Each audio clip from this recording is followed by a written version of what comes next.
When you're thinking about designing and building a mobile robot, the most important decision you can make is designing your drivetrain. You think about what sort of motors do I use? What should my gear ratio be? What sort of wheels should I set up? How do I think about cross bracing? How do I make sure that my design works with all the other components that I'm going to add onto my robot? For over a decade, I've been teaching students how to design robots just like this. And today, I'm going to teach you how you can answer all those questions for yourself so that you can build your own drivetrain like this for any robotics project you might be facing. Now that's enough talking. Let's get right into how we're actually going to do that. So in terms of how we're going to go about designing our parallel plate drive, we're going to break this video down to two parts.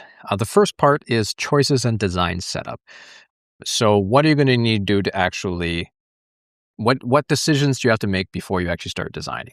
And the second part is once you've made all those decisions, how do we actually go about doing it in computer-aided design?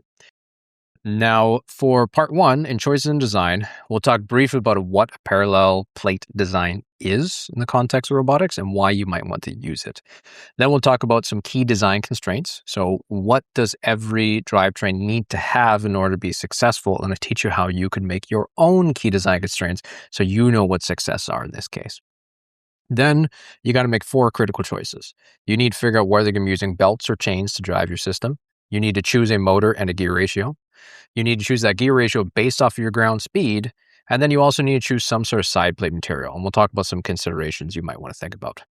Then once we made all these kind of major choices for our robot, then we can get into what is the CAD flow? How do I actually make that happen? So I'll show you and I'll step you through my actual ideation and initial design drawings so that you can see how I go about drawing a design first on pen and paper before I actually turn it into a CAD file. Talk about how do you get all the CAD files you need from those vendors, from the parts that you already have. So for instance, you don't need to design the wheels yourself. You don't have to design the motor yourself. You can already have those set up.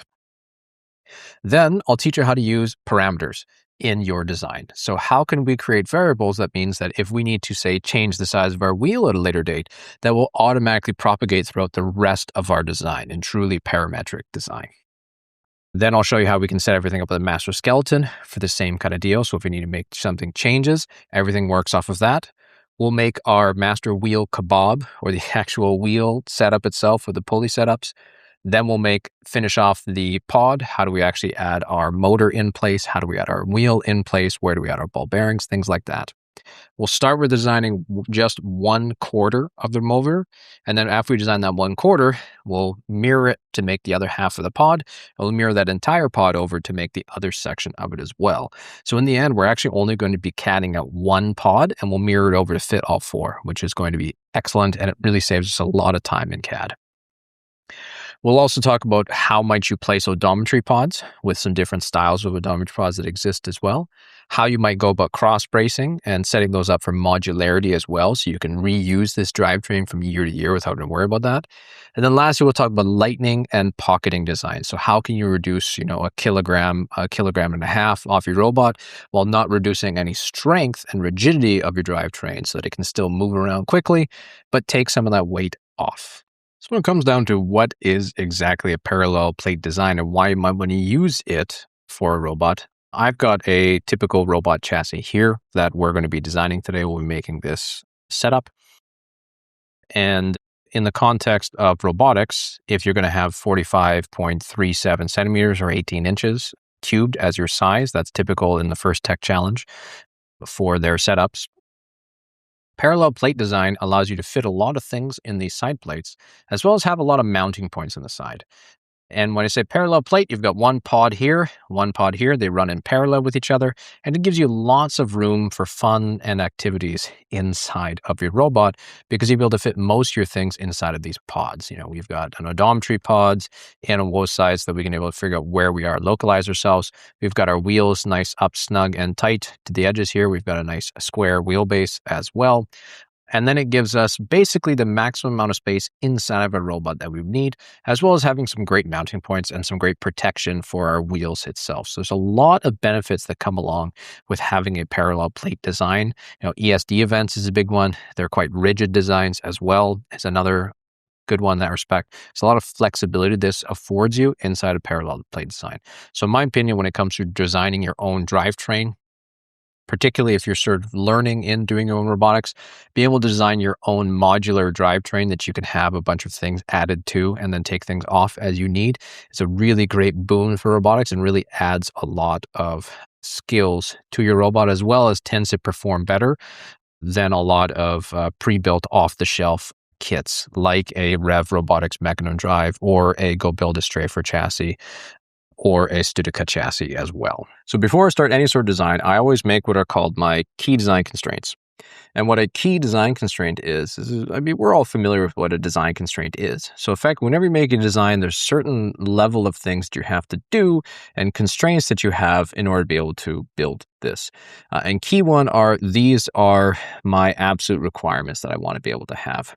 So, you know, it kind of goes without saying, I didn't bother writing it, but of course my drivetrain has to have 4 wheels and it has to be for a Mecanum chassis.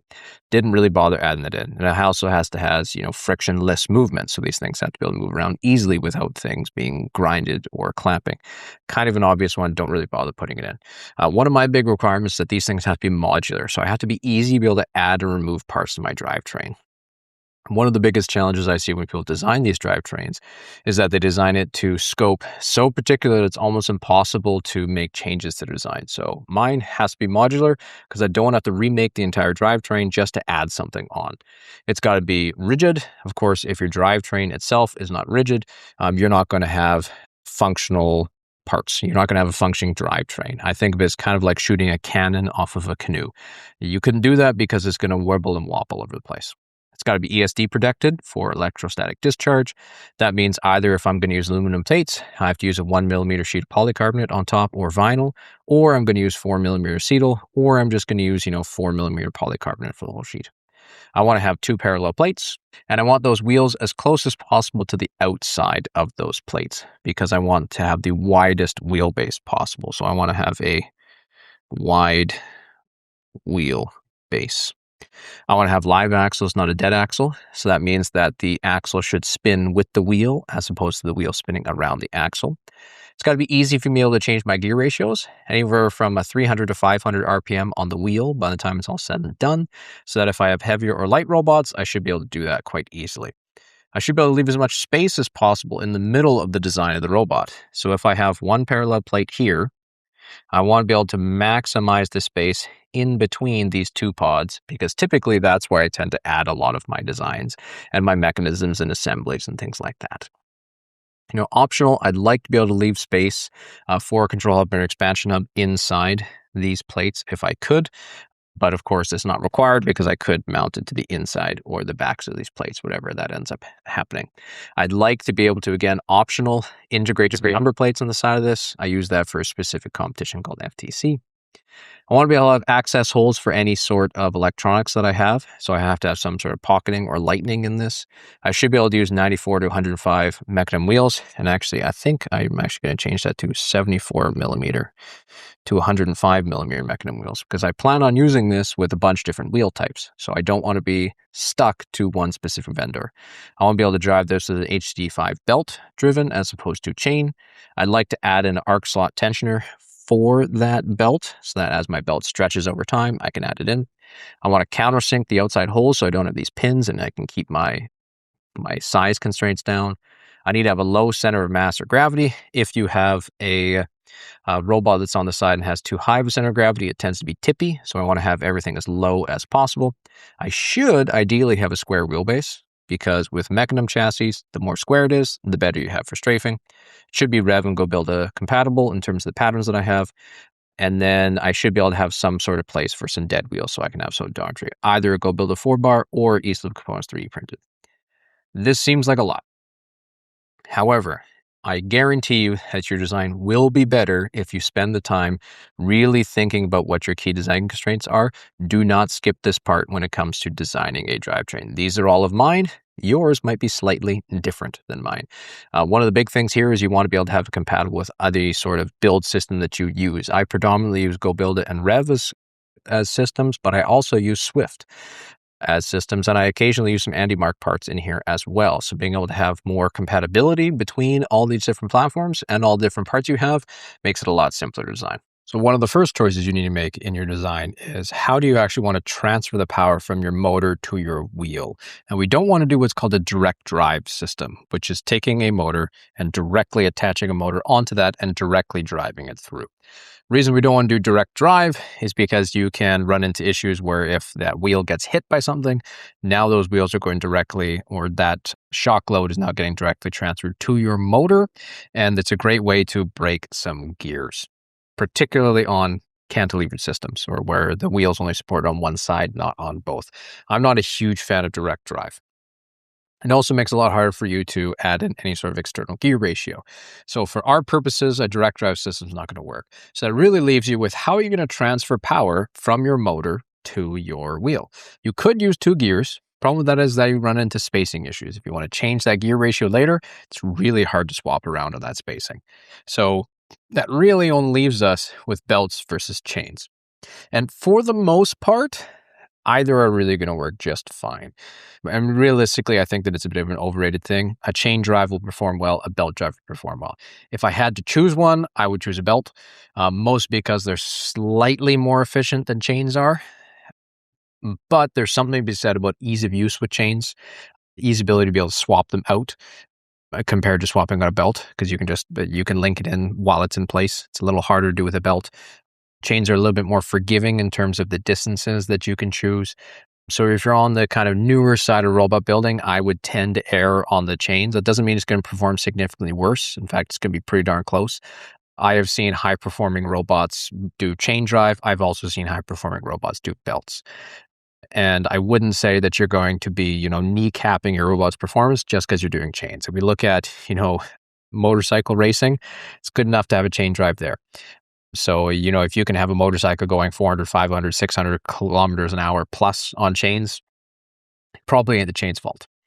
I would suggest you don't use plastic chain on a drivetrain, particularly because in my experience, it doesn't tend to last as long. It also tends to be slightly higher friction than a metal chain will. So metal chain or a timing belt is really the place to go. There's a couple different thicknesses of timing belts you can get. And for most part, 9 millimeters wide is going to be a good shoot.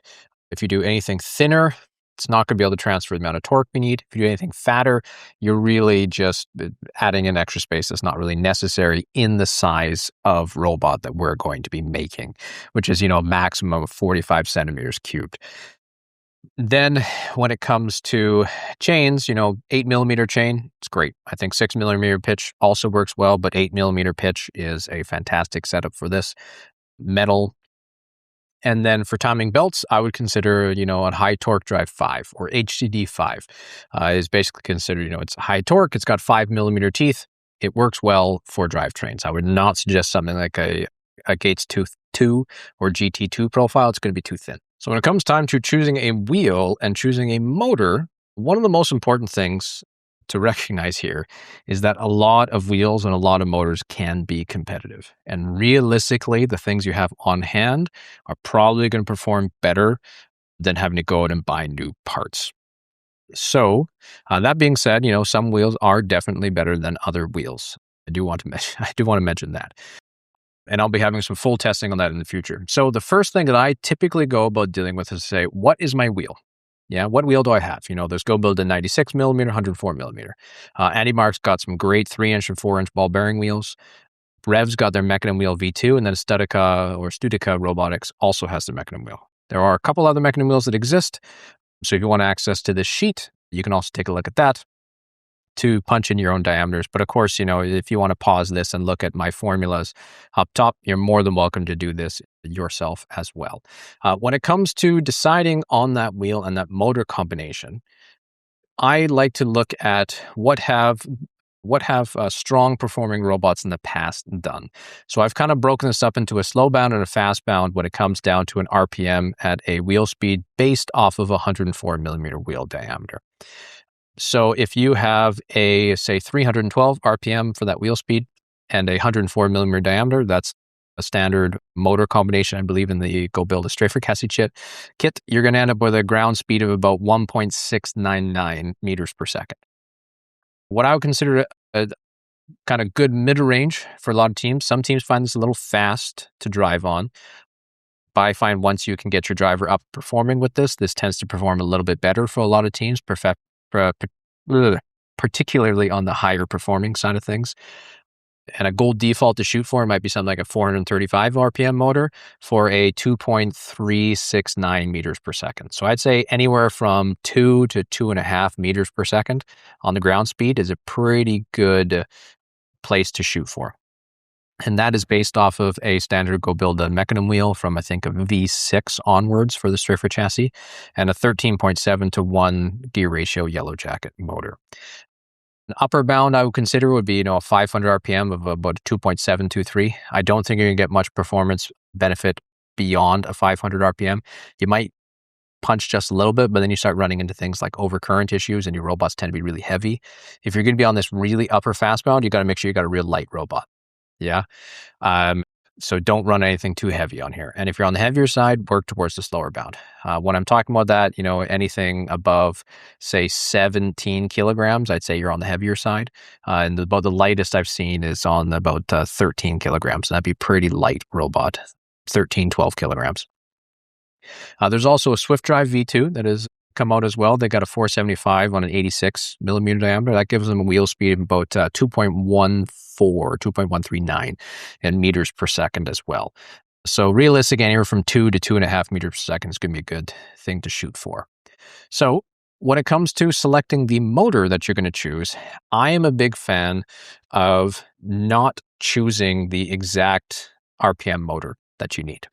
So for instance, I would suggest if you want to have a higher competitive robot or a faster performing robot, more efficient, do not just grab a 312 or a 435 RPM motor.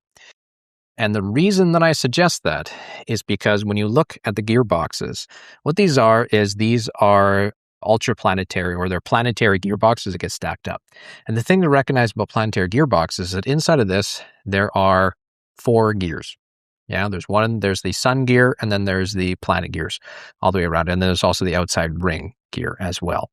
And the planetary gears, while they're great at having large gear reductions, they're not particularly efficient. And you can have a lot of power loss across one of those systems. So in my opinion, having a single having a single planetary gearbox and then doing a gear reduction down via pulleys or gears or sprockets is a better way of achieving your end gear ratio that you want than using a straight system. Now that's definitely on the super high performance. Is it really going to make that huge a difference? No, but it can definitely make a difference. So if you're going to design for it custom anyways, you might as well design for one of these. 3 motors I consider in that respect. I'd look at the Rev HD Ultra motor or Ultra Planetary with a 5-to-1. It's actually not technically a 5-to-1 gearbox. It's a 5.23. There's also Go Build his Yellow Jacket, which is a 5.2-to-1. And then there's the Studica Mavericks 5.2-to-1. And Rev puts you about 1147. Go Build puts you about 1150. Studica puts you about 1173. I'm personally a fan of the Rev Robotics Ultra Planetary because it is quite compact. It's the smallest of the gear designs that exist because with the Go Build design, you end up with quite a large shaft on the end of that. Same thing with the Studica. Whereas I like that I can make my own 3D printed gears and mesh it onto this kind of 5-gear system here from the Rev Robotics Planetary. So I tend to favor the Ultra Planetary in this respect when I'm thinking about designing the most competitive drivetrain that, of course, I can conceive at this moment. Of course, you're always welcome to use your own if you're going to be using a non-FTC standard robot here or standard motor, which is just, you can just manually type in your RPM here and then it will override. Same thing with the wheels. Now, when it comes down to our actual calculator, we're going to use this to calculate our gear ratio.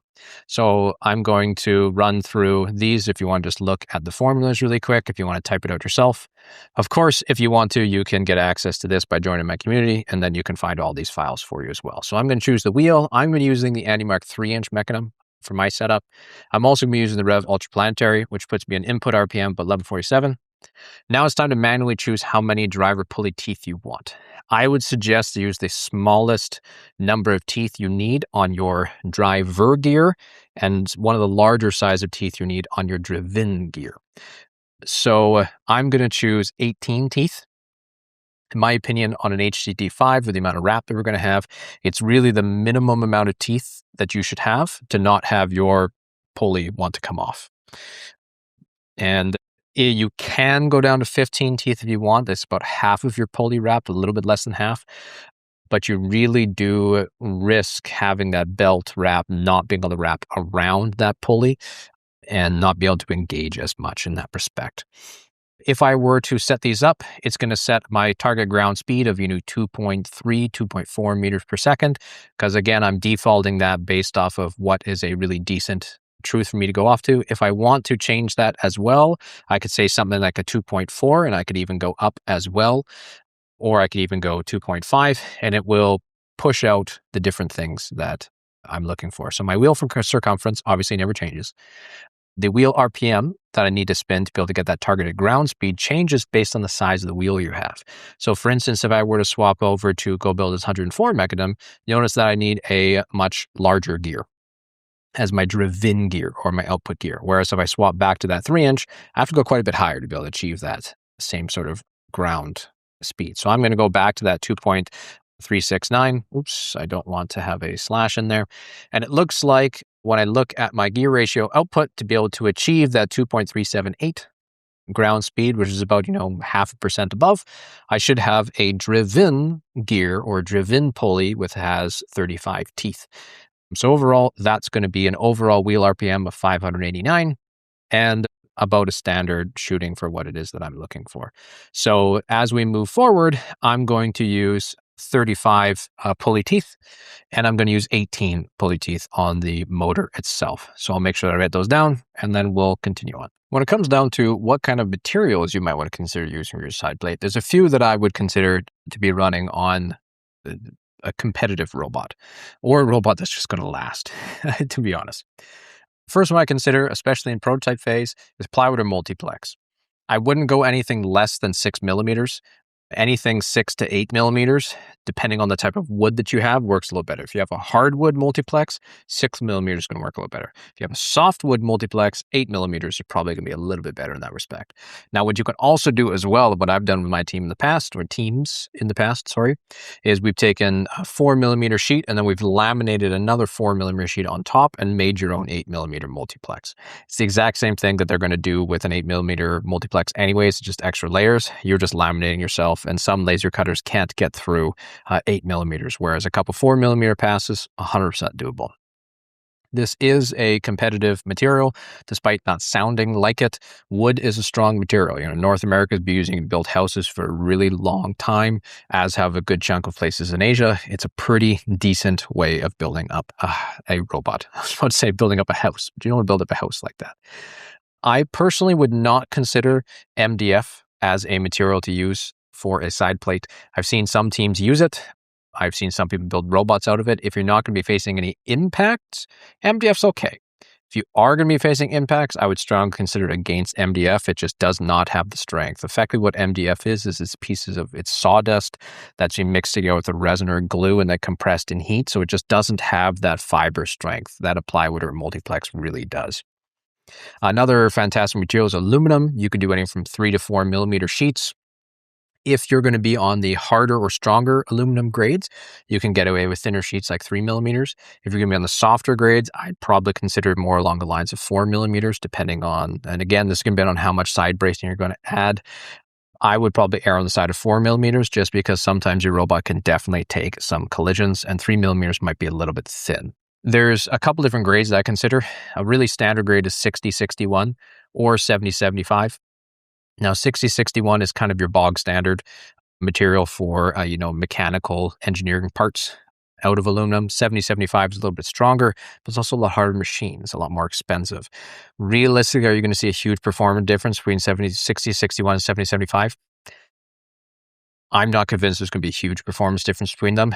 I'm open to be proved wrong. Maybe there's somebody in the comments who has a different experience to me and they've tried both and they can see how it turns out in a robot. I think that 60-61 is totally fine.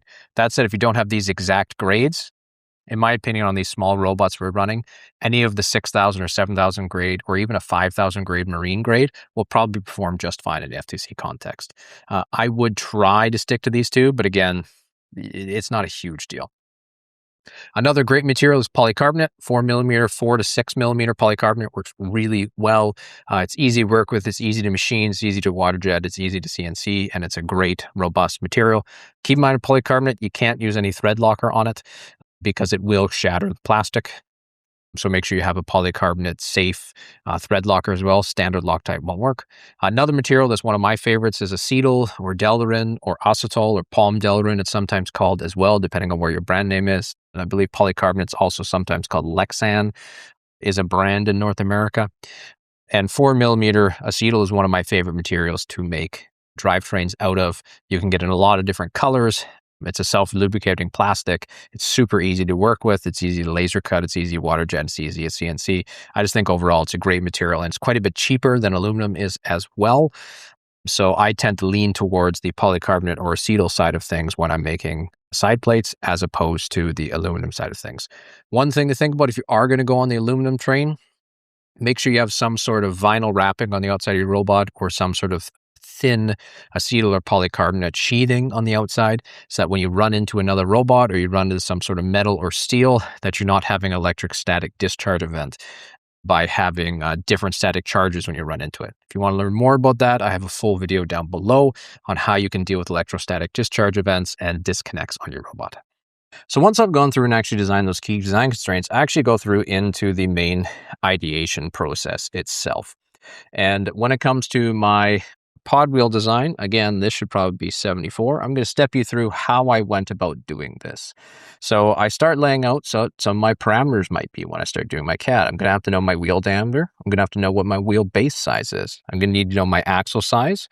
And then I usually write myself some questions here. So live axle and ball bearing, whether my wheel anchor is kind of my ground center for my entire design is around this kind of wheel center here. Do I want to use a carbon steel rod? Do I want to use a stainless steel rod? Do I want to consider aluminum? If it's a drivetrain in FTC context and the type of weight of robots I'm using below 20 kilograms, stainless steel is probably pretty good. Carbon steel, if it's going to be taking a lot of impact, but this one's probably not, so I probably don't have to worry about that. Then I start doing a little bit more shifts here. This is from an X-axis view, have my motors nice and low to the ground. I've got a vision of my ground plate as well as how far apart that is. I want about 8 to 10 millimeters of ground clearance. And then I'm starting to think that, okay, my center to center, from the center of my motor to the center of my wheel, should be a standard belt size that I'm not end up running around. My total distance, I want to be about 42 centimeters. That allows me to expand out.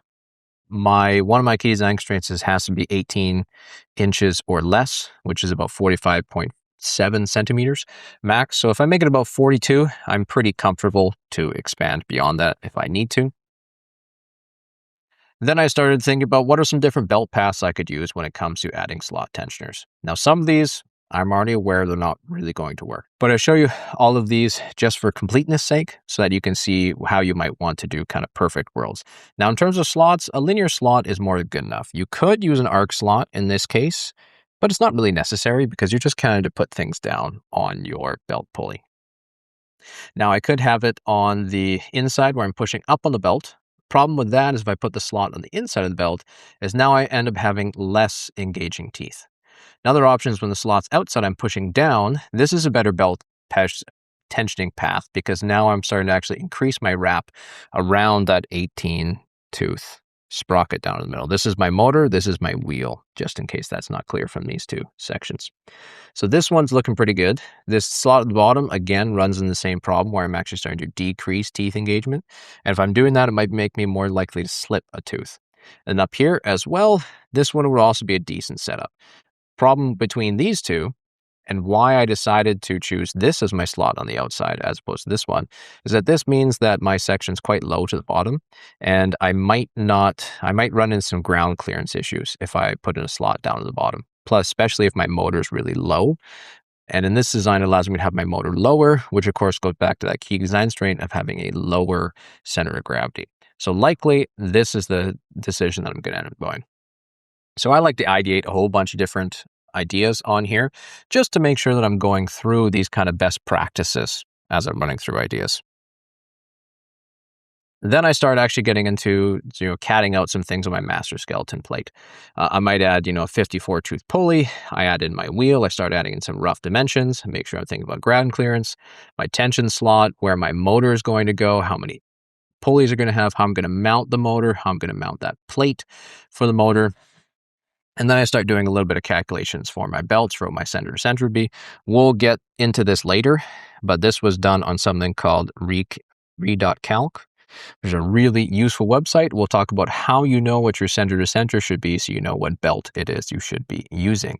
And again, I'm putting in some more key design constraints here, thinking about what my max tooth and what my minimum teeth are going to be on my motors. Then I've got into how am I actually going to make my little shish kebab for my wheel here. So I'm going to have my plate, a ball bearing with a shim, some sort of pulley, my wheel, and some sort of spacer, and then however much space I'm going to need, and another plate. Again, I start doing some more calculations for what sort of tooth I want to have on my belt, and then another shish kebab over here for how I might have that a little more fleshed out and how much width I'm going to need for all these specific things as well. And now I start going into my motor mount, doing a little bit more designing, oversizing my faceplate, how I might mount these in, and then so on. And then I do a quick rough for how I'm actually going to go about CADing this out as well. So I think that this is really important to be able to start designing things out, because when you have a clear design on paper with how these things are going to go put together, it makes it so much faster and so much easier to actually do a CAD design as well for this. So with that kind of rough ideation, with that kind of rough judge on where it is that we're going and what this unit is going to end up looking like in the end, now we can actually start going into the CAD process. And I keep my notes beside me while I'm doing CAD so I can make sure I'm referencing back to these master skeleton plates so I know where things are actually going to be going off of, so we can actually have truly parametric design. Well, maybe not truly, but mostly parametric design when it comes to doing this design. So when it goes time to actually start designing yours, of course, you're going to have some pre-made parts. So for instance, I have some channel here from a supplier called GoBuilda. I've got those Rev Robotics Ultraplanetary motors. I have these East Loop components, odometry pods, and I've also got these 4-inch and 3-inch Andy Mark wheels here. So it helps you be able to figure out where do you get these step files. And the nice thing is I already have these step files added in for mine. So for instance, if I want to add a Andy Mark 3-inch Mecanum wheel, Andy Mark already has their step files set up for you. You don't have to build these things. You can already import them right into Fusion. If you're not sure how to import these things in Fusion, I've got a full tutorial on how to do that down below. But Cliff Notes, go to the supplier's website, find the parts you need, download the step file, and then just simply go File, Open, add your step file in, and then right click and make it a rigid group once you import it, and then save it as a standard file name so you can get access to it later. Because we are going to need your motor files, we are going to need your step file, your encoder files, you are going to need your wheel files and so on. But everything else we can basically make ourselves and get set up here in CAD. So let's start by making a new design. And in Fusion, I like to make a hybrid design, mostly because it allows me to bring in assembly parts as well as design my own assembly parts when I'm designing. It's how Fusion classically designs things, and it's my most comfortable shot going into CAD here. Now, I do want to make one note here on the CAD. There are many ways to skin a cat, so to speak. 1,000 ways to skin a cat, as the saying goes. I don't have a ground truth for saying this is the correct way to CAD and this is the correct way to do it. It just happens to be a way that I find pretty efficient to do CADing. It might not be perfect, but it works pretty well for the goals that I need to achieve. It also helps set you up for success in the future here as well. So the first thing we do is we're going to save this off so we don't lose our work. I'm going to call this one our parallel drivetrain tutorial. And then we're going to start with making some of those parameters. So what a parameter is it basically, you can think of it kind of like a variable in mathematics or a variable in coding. You might have something like maximum arm ticks or maximum speed or maximum power. And if you change that variable or you change that constant, then it changes for the rest of your design. So if we added master parameters, then we can reference back in our CAD design. What it allows us to do is it means that if we change the thickness of our plate, if we change the size of a hole, maybe we're making a hole for a 3D print, and it turns out that our hole tolerances are off based off a 3D printer that we're using. We can actually change that in one master parameter, and it changes for everywhere else. So that really does make things a lot simpler. If we find that we need to change things around a little bit in the future, we don't have to change our entire design. We change that parameter, and the entire design works around that. That's really where the benefit of parametric design comes in. So we're going to go up to modify, and we're going to select change parameters. And here we're going to start adding in some of our own custom parameters. So if we click this little plus button, first one we're going to add in is we're going to add in wheel diameter. And of course, you're going to have that in what you're specifically using. I'm using the AndyMark 3-inch wheel diameter. And in my case, this is 77.4. And this is for the AndyMark 3-inch ball bearing Mecanum wheel. Now we're also going to add in our motor width. And in order to be able to find that, we're actually going to open up a new design here. And I'm going to go into my data panel. And I'm going to find my rev motor. And if I open up the rev motor here with a single gearbox on it, what I need to know is, and for whatever motor you're using, you need to know what is the width for the mounting plate that you're going to be putting on. So if you want to stack two of these motors beside each other, what is the maximum width that you can have on these motors? So if I open up my inspect tool and I measure from an outside edge to an outside edge, my maximum width on a Rev Robotics motor is 38 millimeters. So if I click on that, I can copy it over my clipboard, and we can go ahead and close this down. And if we go back to modify our parameters, we can add in another one, and we're going to call this one motor width. Or we could even call this one motor diameter. And I'm going to put in 38 millimeters, but I'm going to divide that by 2. Because it is the diameter of our motor, not the actual width that we have that we're going to be using. And this is the diameter of Rev Ultraplanetary motor. We're added another parameter here called ground clearance. And this is how much clearance you're going to have between the bottom of your plate and the ground itself. And anything from 8 to 10 millimeters clearance is a really good judge for you to have. I tend to fare on the side of having a little bit more space than I think I need. So maybe a 10 millimeter clearance is good to go. If you want to cut it really close, you could do 8. You could even consider going down to 7. I wouldn't do much lower than that though, because then you really start running the risk of things starting to scrape the ground.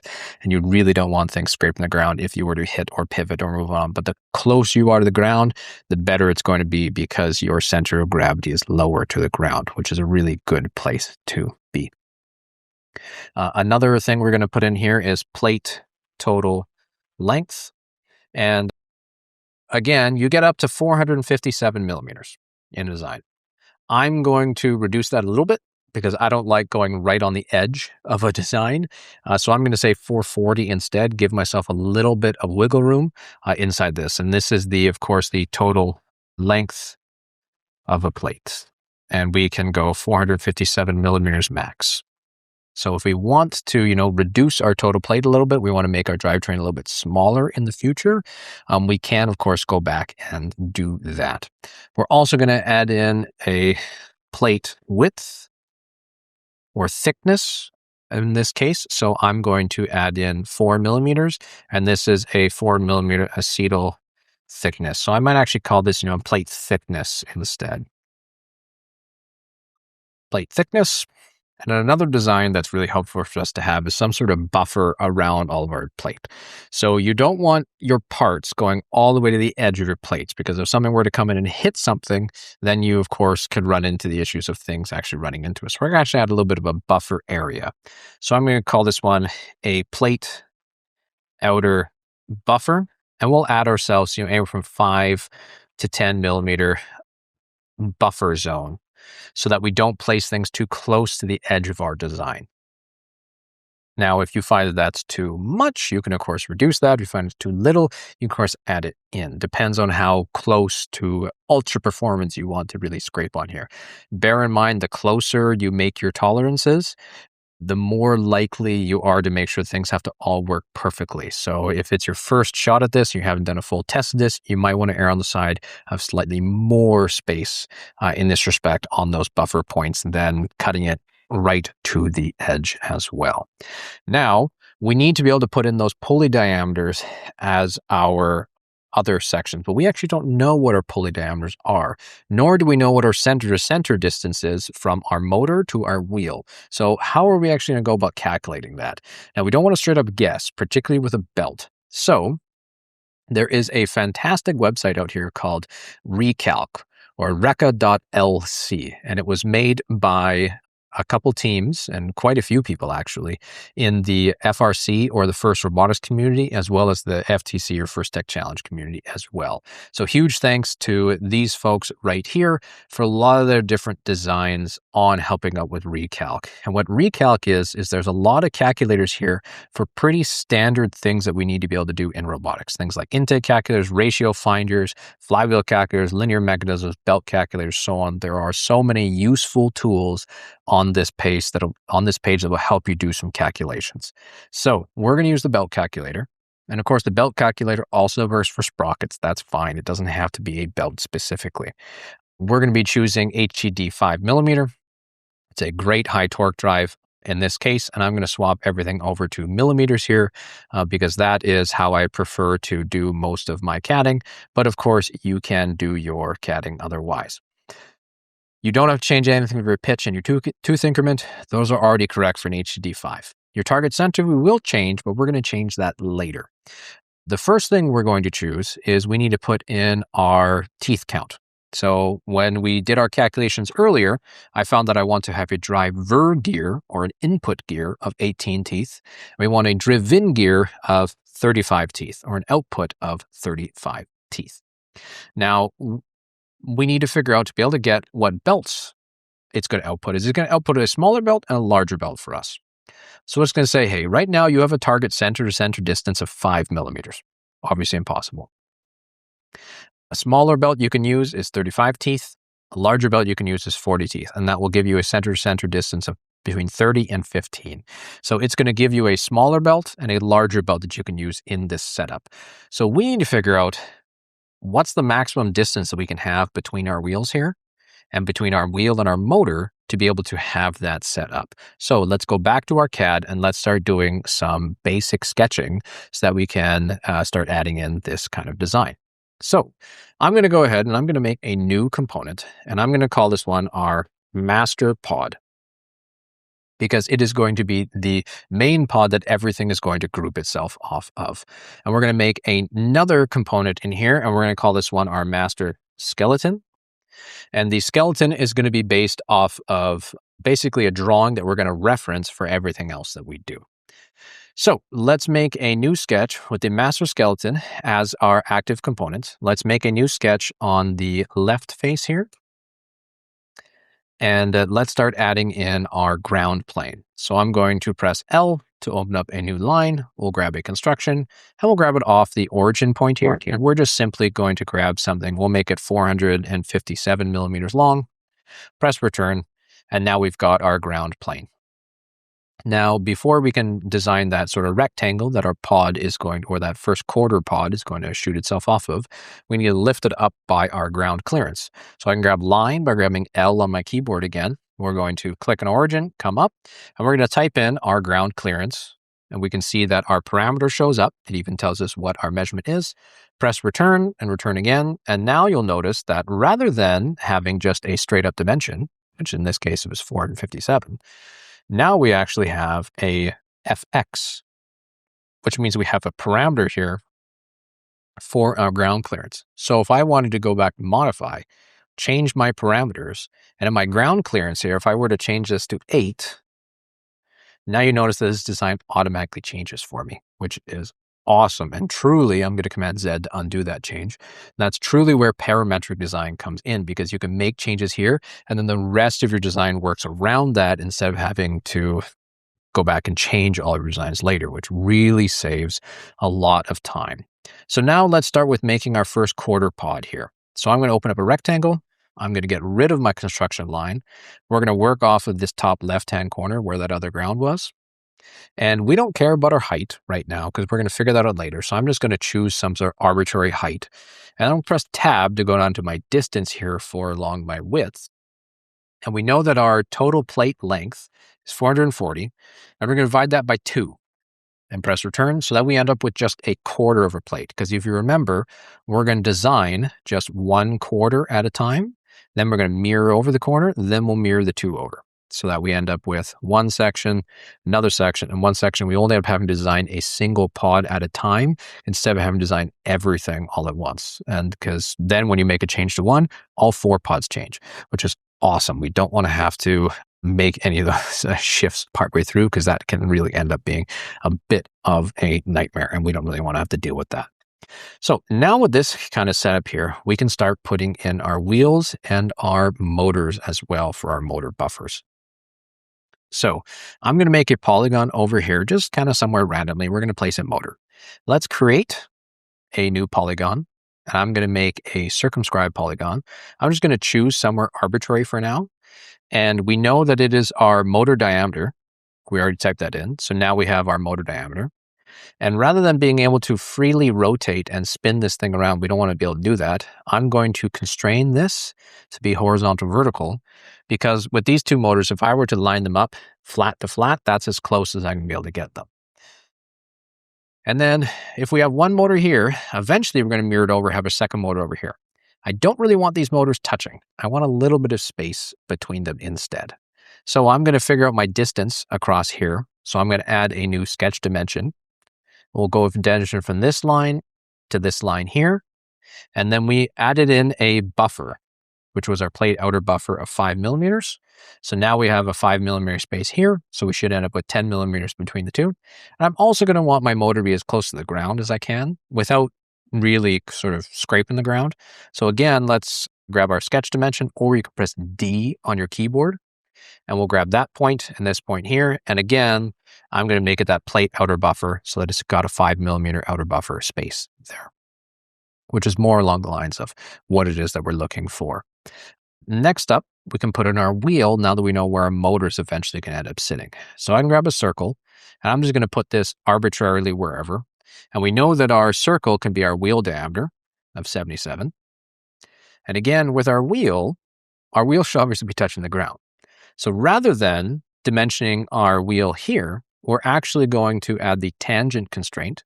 And that allows us to have any point on a curve, touch a line. So we'll grab that tangent constraint and we'll touch it to the ground. So that it ends up touching. We'll also grab, well, actually now we're not going to grab the tangent constraint at this point. We're going to grab our dimension tool. We'll grab from this line to the center of our circle. We're going to grab our wheel diameter. Oops, I always press tab there. Wheel diameter divided by 2 because we need to find a radius, because right now we're only working off of the radius, plus our plate outer buffer. And now we have a nice 5 millimeter gap here. We're touching the ground. We've got a really decent setup there. So now comes time to figure out how much distance can we have between our 2 setups. So we know that we have 220 here. So roughly, what is our distance that we need here? So we might have to change the distance between these 2. So let's grab our current dimension and let's grab from here to here. And right now we're looking at about 152.3 is our current setup. And if we have, actually, I'm just going to put in a driven dimension here just so you guys can see that for now. Driven just means that it's over constrained, so it actually doesn't know where to place it. So we've got 152.3. So we need to figure out a belt that is close to that 152.3 as a target center. So if we come back to recalc and we say, hey, you know what? Our target center is 152.3. And actually, you know what? I don't know if it's going to like a comma there. It might have to put a period because it is an American tool. So now this is where the real benefit of recalc comes in. And it can say, okay, hey, you know what? With an 18-tooth pulley and a 35-tooth output gear, you can have either 145 to your center, or you can have 158 to your center. That gives you an 85 tooth pulley or a 90 tooth pulley. But there is no pulley that exists that is directly in the middle for you. So now comes time to make another choice. Do you want to use the smaller center to center, 145, or do you want to do the larger, 158? So if I were to say I'm at 152, and again, I have about 10 centimeters of clearance on the inside, which means I'm get to about 162 in my total clearance based off of this design. If I were to go back to this, I could go 145. That would bring in my wheel by about 7 centimeters. Now, in this case, I might favor a slightly smaller drivetrain. However, I don't actually have any 85 tooth belts in my shop right now. So I'm actually going to go with a 90 tooth belt, which puts my center to center distance at 158.171. So I'm going to grab that 158.171 and we're going to add that in as a parameter. So I'll modify, I'll change parameters here. I'm going to make another one and I'm going to say 90T belt, center to center. We'll put in an expression there. And that is for a 18 tooth to 35 tooth 90T center to center HCD 5 belt. I like to make sure that I'm adding in notes here. Actually, it probably doesn't allow me to start with 90. So I'm going to say belt 90T center to center. And now I know what the center of my wheel to the center of my motor should end up being. In this case, it should be 158.171. So we'll select OK as that, so we end up not losing that parameter later. Now, we can't actually add in this dimension here because we've dimensioned off of our fixed point here as well as our fixed point here. So I'm going to favor having my wheel a little bit closer, and we're actually going to delete 2 of those constraints we put in later. So I'm going to go ahead and delete this constraint that constrains my motor width this way, and I'm going to delete this motor constraint as well, and we might add that in later depending on where those things are. So let's add in a sketch dimension. We'll go from the center of this circle to the center of our motor. Oh, actually, no, we can probably delete that driven one because that driven dimension is not going to like it anymore. So we'll grab our dimension from here to here, and we're going to say belt 90 tooth center to center, and it should automatically expand things a bit. And as we notice, yeah, we're getting a little bit close to the sun here with our motors. We're actually would have our motors touching. I actually don't like that.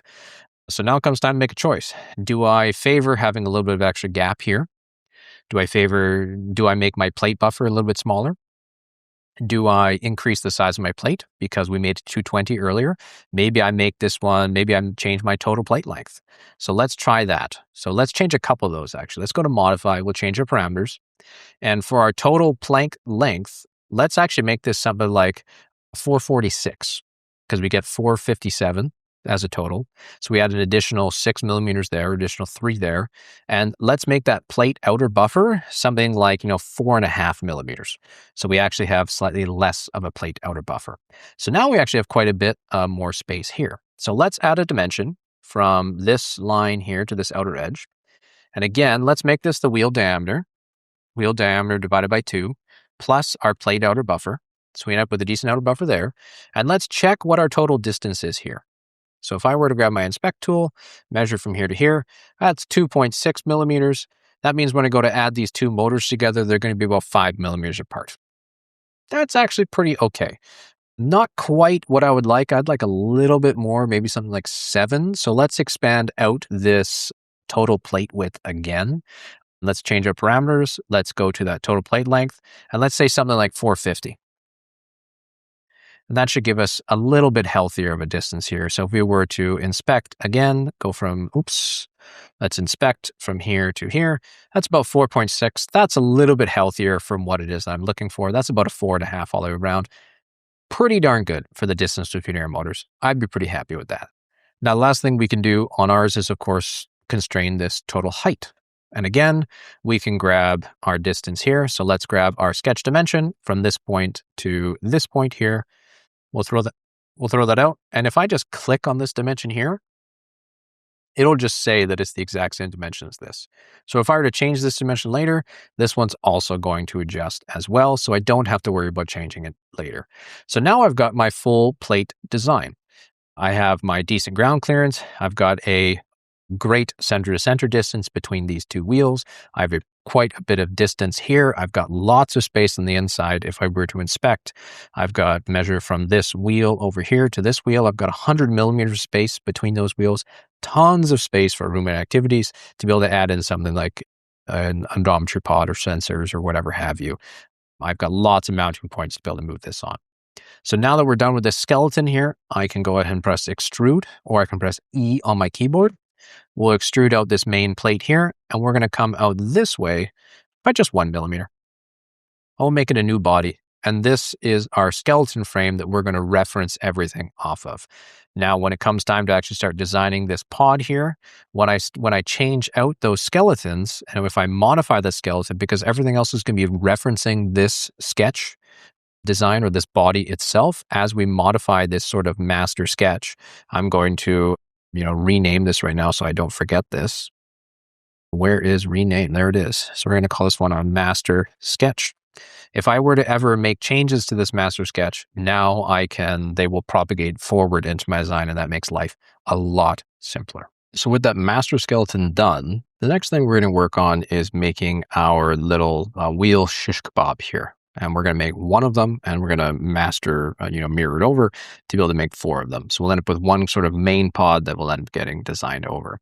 Now, before we do this, I alluded earlier that we are going to be adding in some odometry pods inside of our system here. So we need to know what is the maximum width of our odometry pods. Now, because I have an X-axis here and a Y-axis here, the thinnest that I can make this is the width of a 90-degree setup here. So I'm going to do another inspect tool. I'm going to inspect from this edge here. Oops, I have 2 edges selected.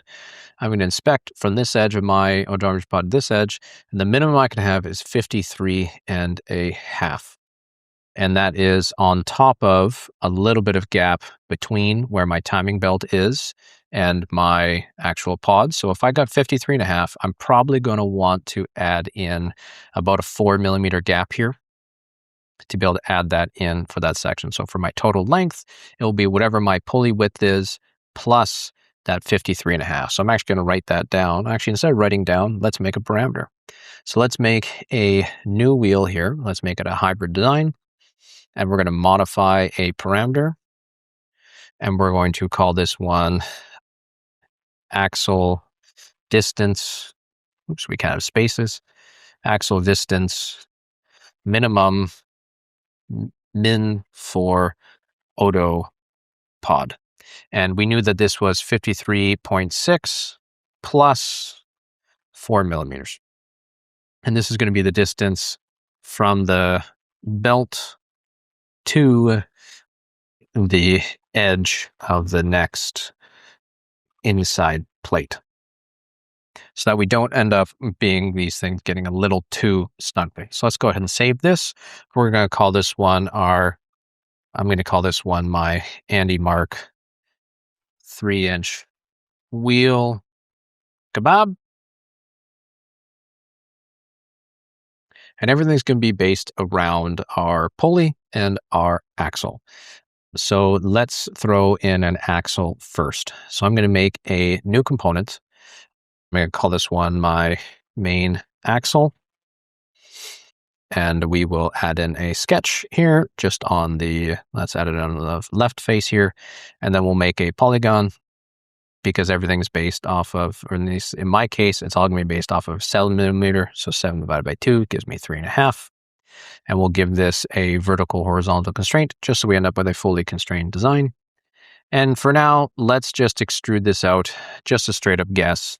We'll just make it 70, and we'll have everything work around this.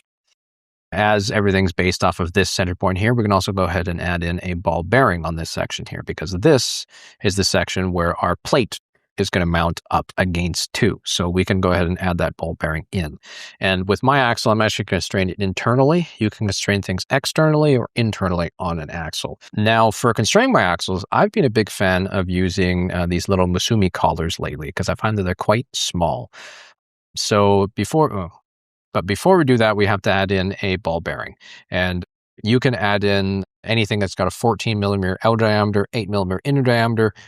It is a MF 148ZZ standard design here. And before I insert that, I'm going to make sure that I have my main design here as my Andy mark. And then I'll go ahead and insert that in as well. We'll just drag this wherever we want and select OK. Otherwise, we would have added to the main axle, which we don't want, because the main axle is a grounded point and all these are going to be separate components. So now that we've got our ball bearing here, if I press J on my keyboard, I can open up joint. And joint is better than just moving something somewhere, because that means that these things are going to be fixed. So if I come over here and I hover this edge, if I grab this plate edge, you'll notice that that joint origin then goes to the center of my circle. If I were to click on that, then for my component number 2, I hover over and I do the same thing and I select the center of my component there and I unflip my ball bearing. Now I know that my ball bearing is perfectly aligned with my axle, as well as perfectly fitting inside, and it's perfectly aligned on this axis as well. So if I select OK, I've now added a joint, and these two are set up properly as well. Now, before we're going to add on the next one, we're also going to have to add on a shim. So I like to add in a 0.5 millimeter shim, because we don't want our components being able to touch each other. So let's search for all data. And this is just a really standard 8 millimeter by 11 millimeter shim. We'll insert this into the current design. We'll get rid of the data panel. We'll just put this wherever we want, select OK. And now if I press J on my keyboard again, I can grab this inside face, grab this outer edge of my ball bearing, and now we've got those two jointed in as well. So now we have a nice 0.5 millimeter shim, just to make sure that we are actually contacting the inner and outer race on separate units, as opposed to them both combining together, which is, of course, not what we want. And again, you don't have to buy these ball bearings from a major supplier either. It's an MF148ZZ code. That's a 14 millimeter out, 8 millimeter inside. I like to use NK bearings from Misumi. I find they're relatively high quality. Next step for us to do is to add in our pulley. Now, this is the driven section that the wheel is going to be added, and we're starting to run up a bit with our joints here. So I'm going to go to my display settings. I'm going to choose object visibility. I'm going to turn off joints so that I don't see that joint symbol anymore, because it's going to start getting a little bit busy here as we keep going. Now, to be able to make our pulleys, the thing about a HTD or a pulley shape design is it's not actually a perfect semicircle. There's actually quite a few extra curves and facets inside of those shapes. So generating a pulley by yourself can actually be a bit of a pain. You can do it, but it's just kind of annoying to have to pattern it out. Now, thankfully, there are some people there who have done some of this for us. So I actually am going to use a tool here from an FRC, or First Robotics team, 4698 Raiders Robotics from TS Smith 7. They did some awesome work here. They have what they've called an FRC tools for fusion, where there's a bunch of really useful tools for things like center, bolt pattern tools, solid ends, timing belts, and so on. Predominantly, we're going to be using the timing pulley tool in this tutorial, but there are more useful tools for you to do as well. So you don't actually download and install anything here. What you can do is you can actually go to the latest release on this GitHub page, go ahead and download this just as a zip file. You don't have to download as exe. Once you download as a zip file and you unzip it, you'll get access to a generator file, which is what we are actually going to use. So inside this FRC generator tools, we're going to open up the HCD5M generator tool for us. So if we go ahead and double click this to open it up, it should open up a generator tool here, at which point we can actually modify some parameters. So let's come up, we'll choose modify, we will change our parameters. And in our parameters, we need to change the number of teeth that we have. In this case, I'm using check my notes, 35 tooth for the driven gear. And then we are going to use 9 millimeter belts. So we're going to use 9.3 millimeters for the thickness of that belt as well. Now I'm going to save this as a new file now. So let's save this. And we're going to call this one a 35 tooth HCD5 pulley.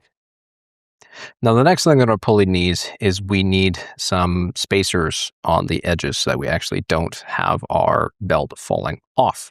So let's make a new sketch on the top face here. And I'm going to grab out a circle. I'll grab the center point of our origin, and we want to grab to the end or even a midpoint on one of these teeth. So we end up with our actual diameter here. We'll do an offset. We'll grab the tooth offset. Oh, right now I'm in inches. I'm going to go to my document settings. I'll change it to millimeters and grams so that I'm not working in inches. Then I'm going to go back to offset. We'll offset this one by 3 millimeters. I find that 3 millimeters is a pretty solid offset so that you're not making your pulley too large, but you're also giving yourself a little bit extra. Actually, you know what? I might make that more like 2. 2 seems a little bit more reasonable off the side here.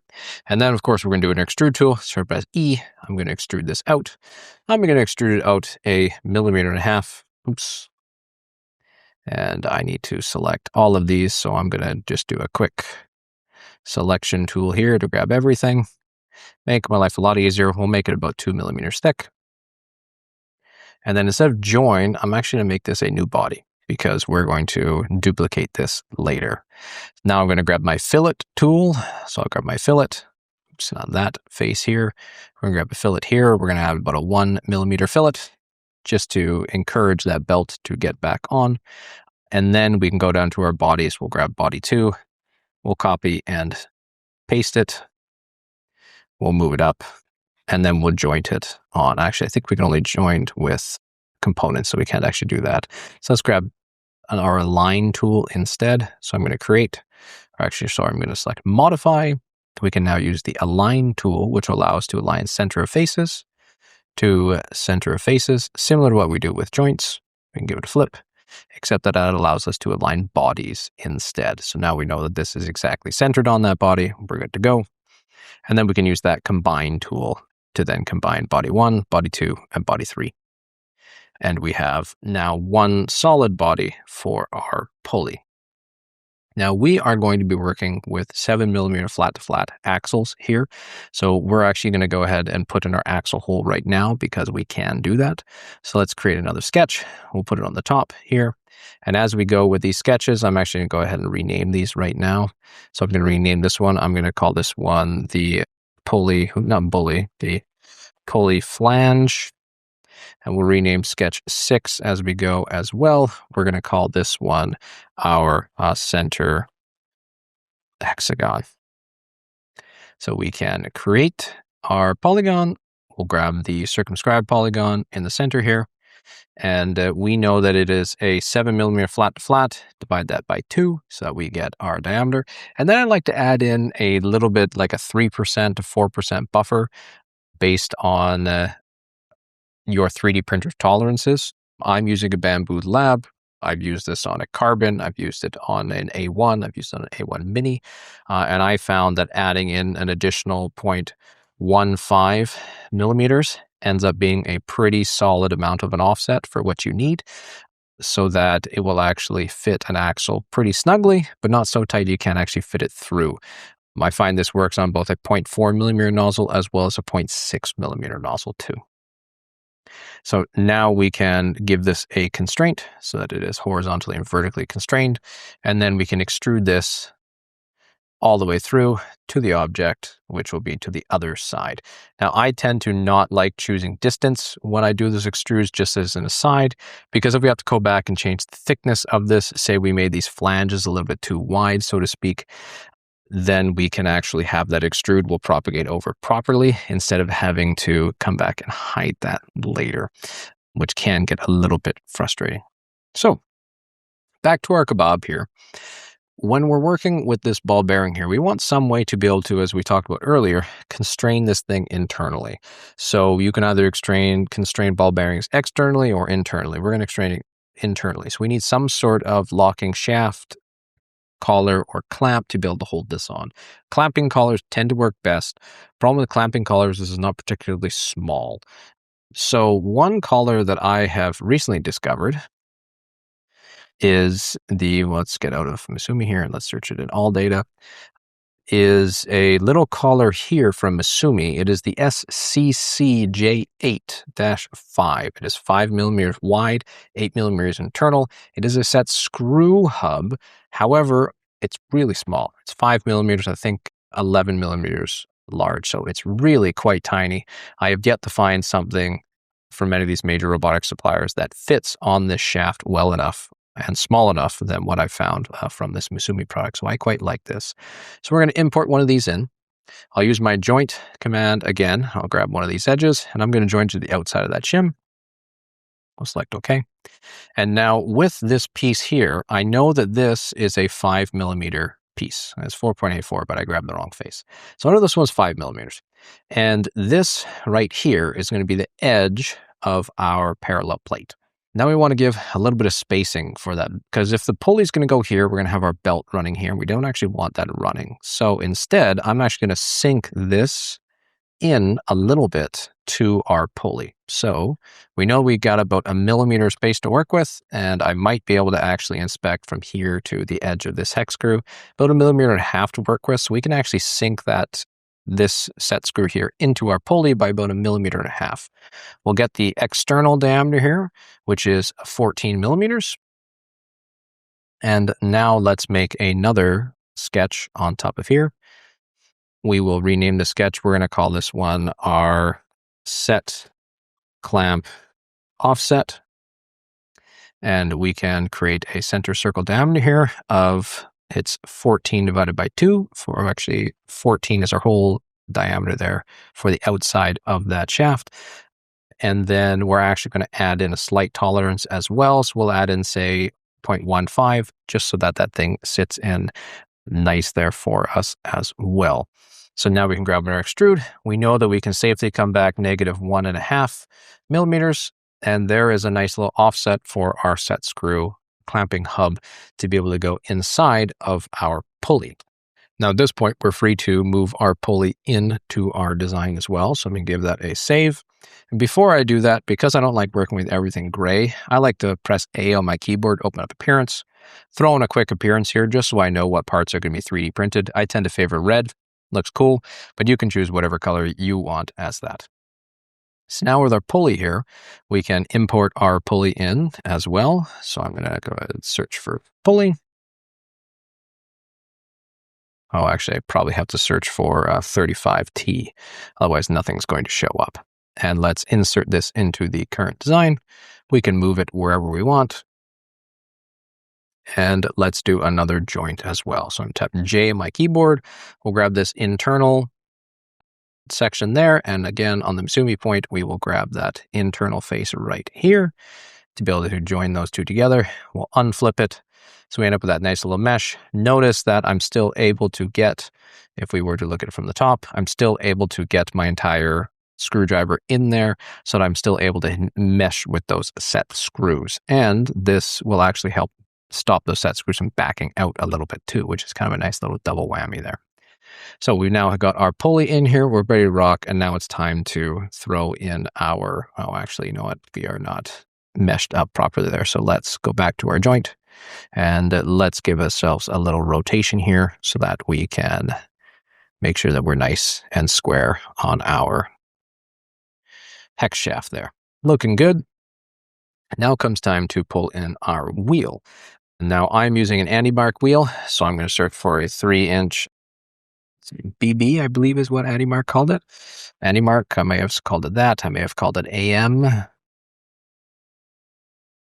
there's a bit of a hex code here that we've used. That's a 4-inch. That's a 4-inch. Here's a 3-inch. So I'm going to right-click and insert this into my current design. Now we've got our AndyMark wheel in here. We can put it basically wherever we want for now. And we need to join this plate to our face here. So I'm going to grab that joint tool, but you notice that there's actually a slight offset between this black inner part here and this top section. So putting a joint with this top section is going to be kind of tough because there's no actual kind of center point for me to grab off of all of these. So instead, what I'm going to do is I'm going to inspect from this outer plate to the top of this inner plate. I'm at 0.235, so I can click it to be able to copy that. And now if I select J for joint, I'll grab this top snap point here. I can now grab this snap point of my pulley. And we're actually going to offset this one by 0.235. We just copy and paste there, and now we are nice and meshed up against that joint as well. Now, the thing you'll notice about the AndyMark hub here is that it has a 3/8 inch hex shaft as opposed to a 1/2 inch hex shaft or a 7mm hex shaft is what we're working on. So we're actually going to have to add a bit of a coupler in here to be able to deal with this as well. So at this point, we'll rotate this back a little bit just so that we can line ourselves up with our hex as well, to make sure that things are nice and aligned here throughout our design. And now that we've got our pulley designed here, if you remember, we came up with a one parameter that was the minimum distance we could have from our pulley here to the end of our distance, or to the edge of our next faceplate there. So we can actually figure out what length we can get now. So I'm going to grab my inspect tool. I'll grab from this face to this face. And right now we are at 48.95 millimeters. And if we go to modify, we go to change our parameters, we need to be 57.6 on top of that. So now we go back and change our main extrude. Let's do an inspect tool from the edge of this face to the edge of our pulley. So this one is 21.05. So let's go back to our main extrude here, and we're going to choose 21.05 millimeters plus our minimum distance to be able to do that. And that again ends up with a total of 78.65, which gives us enough clearance here that we can now work with and not have our Otopod being able to sit inside, but still have the tightest possible clearance that we could have inside of this system as well, which is quite useful for us. So now let's build the other half of that kebab. We'll grab our same deal here. We'll grab our Mecanum or our ball bearing. We'll just pull it over here. And we'll give it a joint again. So we're going to joint from this end to the center of this hex. Might have to flip that, so that we are, of course, externally constrained. We'll grab another shim here. We'll copy and paste that. I like to pull it out of the way because it makes it a lot easier for us to be able to find that later. We'll grab a joint, and we'll mesh that on down there to the bottom of our ball bearing again. Oops, I might need to flip that because it didn't actually come to the outside. There we go.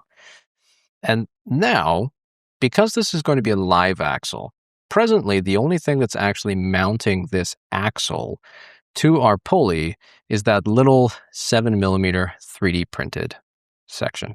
And the problem with using a little 3D print there is that it's not going to be very rigid.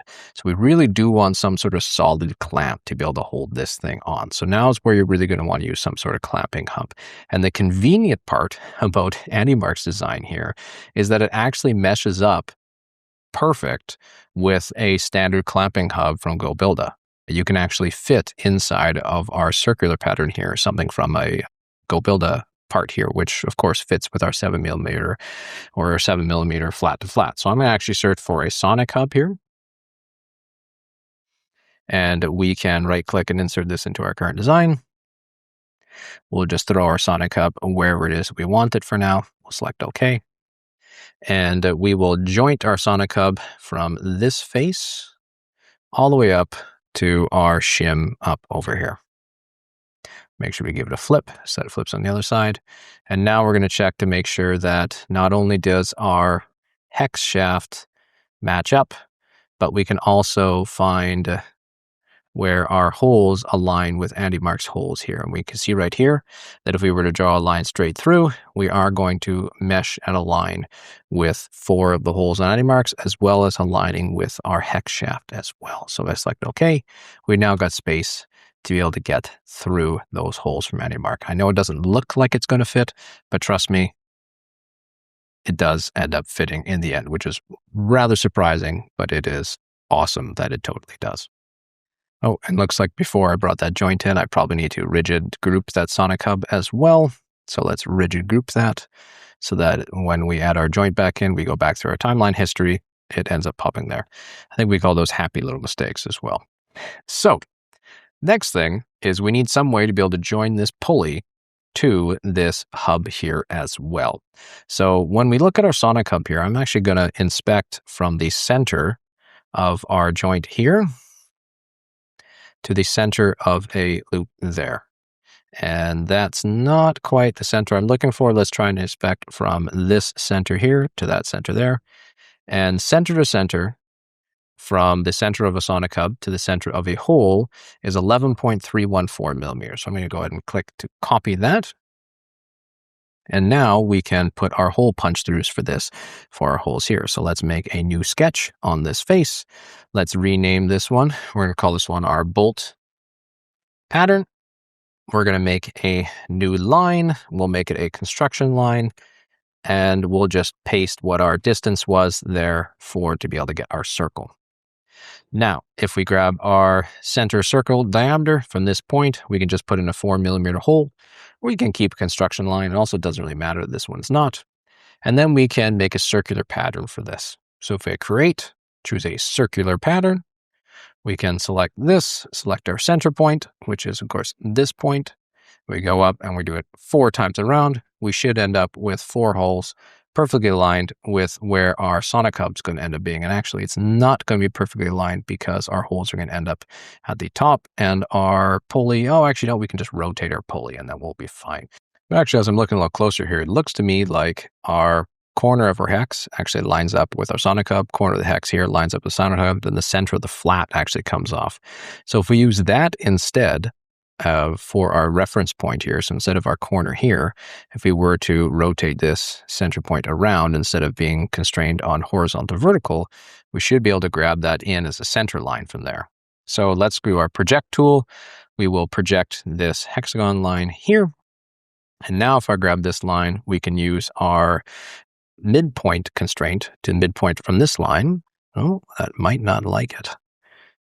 We might not be able to get the midpoint there, but what we could do is we could use a coincident constraint off of here and know that we're going to hit those points there, because we do have 2 off corner to corner and 2 off of flat to flat. So that actually should end up working in our favor in that respect. But the corner to corner is actually the top left. So rather than coinciding off of this one here, we should actually project this tool there, delete that tangent constraint, grab this, put in another coincident up over there. And now we should have a pattern that should actually work. So let's finish our sketch. So rather than putting in our holes in a couple different extrudes, I prefer to use the hole command. And we're going to choose off of from a sketch, which is going to give us multiple holes. We should be able to select this face here, this face here, this face here, and this face here. And then we want our bolts to be sitting in as well, which is usually called a counter bore. So if we select a counter bore section here, instead of distance, we select 2, which is going to be our other object. Now for standard M4 hardware, it is typically an 8 millimeter head. So I'm going to choose 8.2 to be able to add that. And then the depth is typically 4 millimeters for our head as well. And then our width here is 4 millimeters. So this is a standard counter bore for a standard regular height. And we just have a flat drill point as well. And we should be able to get our hole through there. And that should be a pretty decent size for the head of our bolts to be able to fit in. We get spacing around our spacer there, and we should be ready to go. So if we save this, and then come back to our Kebab, and then we were to import in our linked changes, we should see that we've got our holes. And if we look through, conveniently, bang, looks like we were correct in our kind of rough eyeball guess as to where things are going. And we should be able to actually do that mesh in properly there. And we have a nice kind of sunk in head there. Just kind of adds a little bit of extra finesse to our design in that respect. Now comes time to make our last coupler here. Now the anti-mark wheel here, rather than just being supported by these 4 bolts, I also like to support it around the axle as well. So we're going to make a few other little bodies in here. So let's go ahead and hide this pulley so we can see what it is that we're doing. And we're going to make a little bit of a sort of connector point in here for that. So let's make a new sketch. We're going to make it on this face here, because this is where we're actually not making a new sketch yet. We need to make a new component first, sorry. So let's make a new component. We're going to call this one our anti-mark spacer small. And we're going to make this on this face here. So let's make a new sketch. off of that face. And now we know we've got that face here, and we need to add a project of the center section here. And this one can get a little bit tough to be able to find that projection. So if we were to change our view angle around a little bit, we should be able to see that. And if we click and hold where we want to be, we can start scrubbing through some faces here. And this is actually where we want to select that inside edge. So let's grab that face. We'll select OK. That should be good. And we can grab our project tool and we'll project our hexagon as well, which is helpful. And if we offset our hexagon by 0.15 and we offset our anti-mark outside edge, which in our case was this one right here. So let's grab our project tool as well. We'll just project that on. We'll do our offset of this outside edge by say 0.1. Actually negative 0.1 because it's a much wider circle as well. We should be able to have a decent sort of center point for us to actually be able to work inside here. And let's check our sanity here. Let's make this the active component so we can see what we're looking at here. And it does look like that is indeed the center of our circle there, as well as the center of our hexagon and the outside of our circle. So we should be able to extrude that with no problem. Make that back our active component. Let's extrude this face, this face, this face. And we're going to choose, of course, to an object. And we will select the object over here. So if we click and hold, we should be able to select our face there. And it doesn't look, there we go. So 5.2, we'll make it a new body. Not sure why it's not liking that face, but it doesn't seem to like that face. So we might actually have to inspect. So let's hide that. Let's make this back to a full hide. We will inspect from here to this face here, and we look like it's 0.6, 0.35. So let's just copy that over. I usually don't like doing this when I'm doing my tools here, but for some reason that was really not liking it. So let's do negative. We'll copy and paste that in, a new body, and we end up with our spacer there. And of course, we will pull our appearance over. And now we've got our spacer there set up and ready to rock. Now that we've got our small spacer, we can actually work off of this small spigot for the other side. So if I bring up my anti-mark kebab again, and we bring our pulley back, we should be able to grab this small spacer. We can select copy, but because we're going to make modifications to it on this side to be able to modify it over here as well, we're actually going to right click and say paste new. What paste new lets us do is it does not link those two components together, which is not what we want. So now we've just pulled it out randomly somewhere. We can, of course, grab our joint again. So let's J. We will, oops, not that joint. We will joint from this face here. We'll grab that interface. We're going to have to hide our Sonic hub to be able to see what it is we're looking at. And because we can't get past whatever this face is, if I click and hold, we can, of course, then come in and select different edges that we want. Make sure we're selecting the correct one. We know this one's already going to be, or should already be lined up with our hex, but that was a lie. So let's actually correctly line it up with our hex pattern here. Now we've got our hex lined up beautifully, and we should be able to make our through holes here so that we can come through with a coupler on the other side and then connect into our Sonic hub here as well.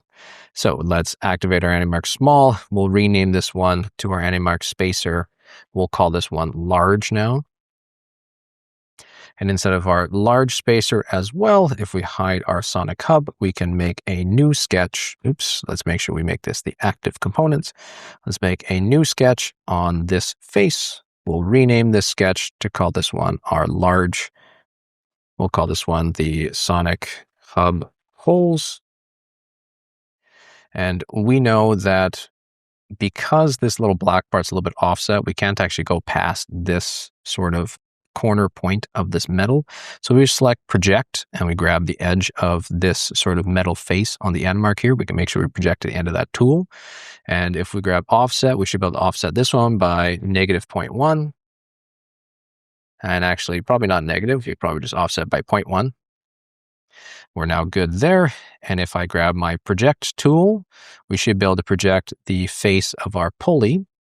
And if we hide our anti-mark wheel, we should be able to project the back face of that pulley where we have those 4 holes as well already lined up.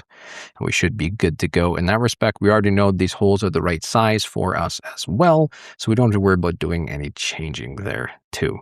So now we've got a decent size here. We should be able to show our sonic hub, show our anti-mark pulley, grab our extrude tool again to select this face.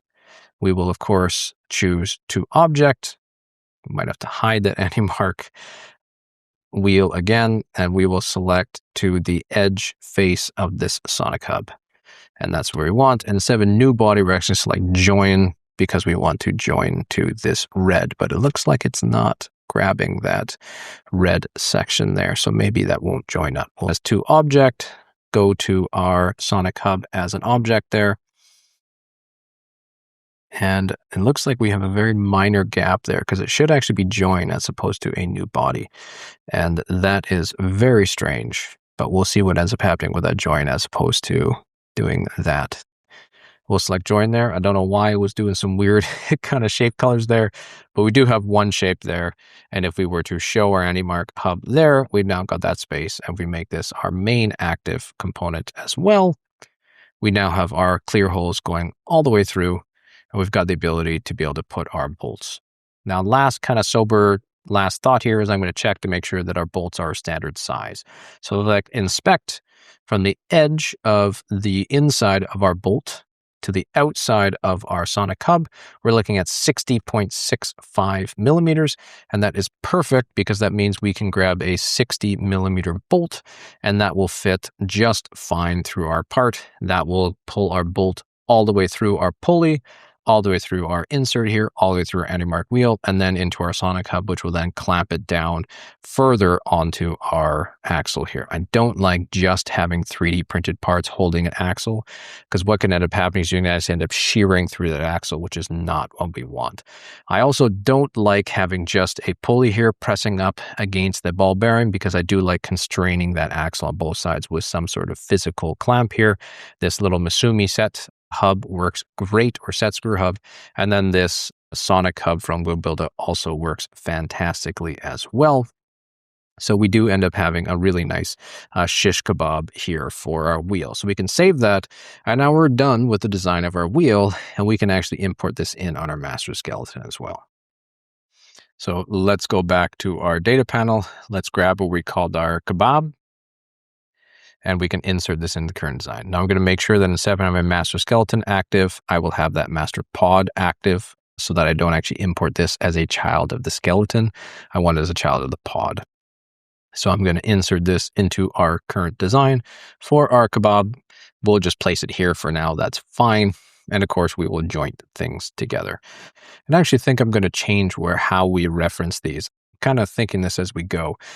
With this pulley here, I was going to reference the outside of this plate with this master skeleton here, but I think it actually makes more sense to take this master skeleton, reference it to this pulley here, because then we can align our pulleys to be the same faces, which I think is going to be a little bit simpler in this respect.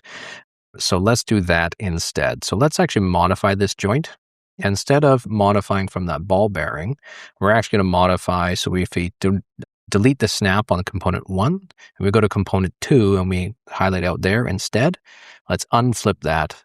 And now we've meshed that here, and that should make it a little bit easier for us to joint from the inside of this face here to be able to be the inside of this pulley as well for that joint. And that's just going to make our life a little bit simpler for that joining process, I think. Joints. With our wheel kebab all set up here, we can now see and double a sanity check that our wheel fits perfectly inside of our master skeleton. Awesome. That's what we're looking for. Now it's time to do our motor mount as well. So with our motor mount, before we do that, we actually need to get our pulley. So we're actually going to go back to that generator file again. So I'm going to open up that generator file, and we will modify our parameters. And now we're going to make the driver gear for this. Now our driver gear, check out my notes. I chose an 18 tooth. And again, it is 9,3 for that driver gear. Looking pretty darn good there. Let's do our flanges on there as well. So we'll create a sketch on the top. We will, of course, do good CAD practice is rename this. We'll call this one our outer flange. We'll grab a circle from the center point here to our midpoint on that section there. We'll offset this, of course, to, I'm in inches again. Let's rename our document settings. Let's go back. You guys are already masters of this now. After a while, of course, we'll be doing offsets for a long time now. Go ahead and offset that in 2 millimeters, and we will extrude this out. Grab all of our faces. We'll extrude out 2 millimeters as well, not join. We're going to make a new body this time because we're just repeating. We'll grab a fillet. We'll bring that in. We'll fillet 1 millimeter. And if you remember, we're going to do our align tool as well. So grab our bodies. We will copy and paste our other body, flip it up, move it wherever we want. Grab our modify align tool. Grab the center point here, grab the center point there, give it a little flip, and now we're rocking and ready to go on this. We will do our combine tool to grab all 3 of these. We'll combine it in, and then we'll pull our color over so we know that it's 3D printed. Nice and happy, ready to go. We will call this one our 18-tooth HCD5 pulley, and I'm going to call this one tutorial, because I already have an HCD5 pulley that I've set up that I don't actually want to overwrite for this one. Now, with our point here, it's time to actually find that mounting hardware that you're going to need to be able to put it onto your motor. If you're using a Go Build a Motor, I'd suggest that you use some sort of clamp on this, because I would highly suggest you don't have your 3D printed pulleys just running things on an axle, as we talked about with that wheel. But because we're using a Rev Ultra Planetary in this, we can actually screw this one directly to the motor. So if I search for the Rev motor here, we can actually open up one that has a single gearbox on it. And we can get what our motor pattern needs to be here. So if I were to inspect from the center of this circle here to the center of this circle here, it looks like it's 8 millimeters center to center. And we know that it is 1, 2, 3, 4, 5 holes with 1 missing. The reason why there's 1 missing is because you have that set screw hole that allows you to fit a 5 millimeter axle through there as well. So rather than doing that, we're going to use the 8 millimeter center to center, and we're going to mount this directly into these threaded holes that the Rev motor ends up having for us. So let's copy that over, because I don't like having to remember things. We will, not that distance. We'll grab from here to here. We know that it's 8 millimeters. And we'll add another sketch here on this one as well. We'll create a new sketch on our pulley. We'll rename this sketch. We're going to call this one our motor mount. Now for that motor mount, just like we did another pulley for those holes, we're going to use that circular pattern again. So we'll grab a line. We'll use a construction line again. We'll type in, that did not actually paste there. So we will Command V to put in our paste. Now we've got our, and I'm actually just change that straight to 8, because I highly doubt they have 3 1,000ths of a tolerance for their design there. So now we've got 8 millimeter from our center. We can now make just a quick circle here. We'll make this 3,3. For now, and then we will create a circular pattern, but our circular pattern is going to be a little bit different this time with our center point. So we are going to have a quantity of 6, but now we're going to turn on suppression. And what suppression lets you do is, you notice that we now have little check boxes on every single pattern here. If I press this little checkbox, it turns off and it suppresses that part of the pattern. So that instead of projecting all 6 of our circles, we're only actually going to project 5. And that's perfectly okay in this respect. So we'll select OK.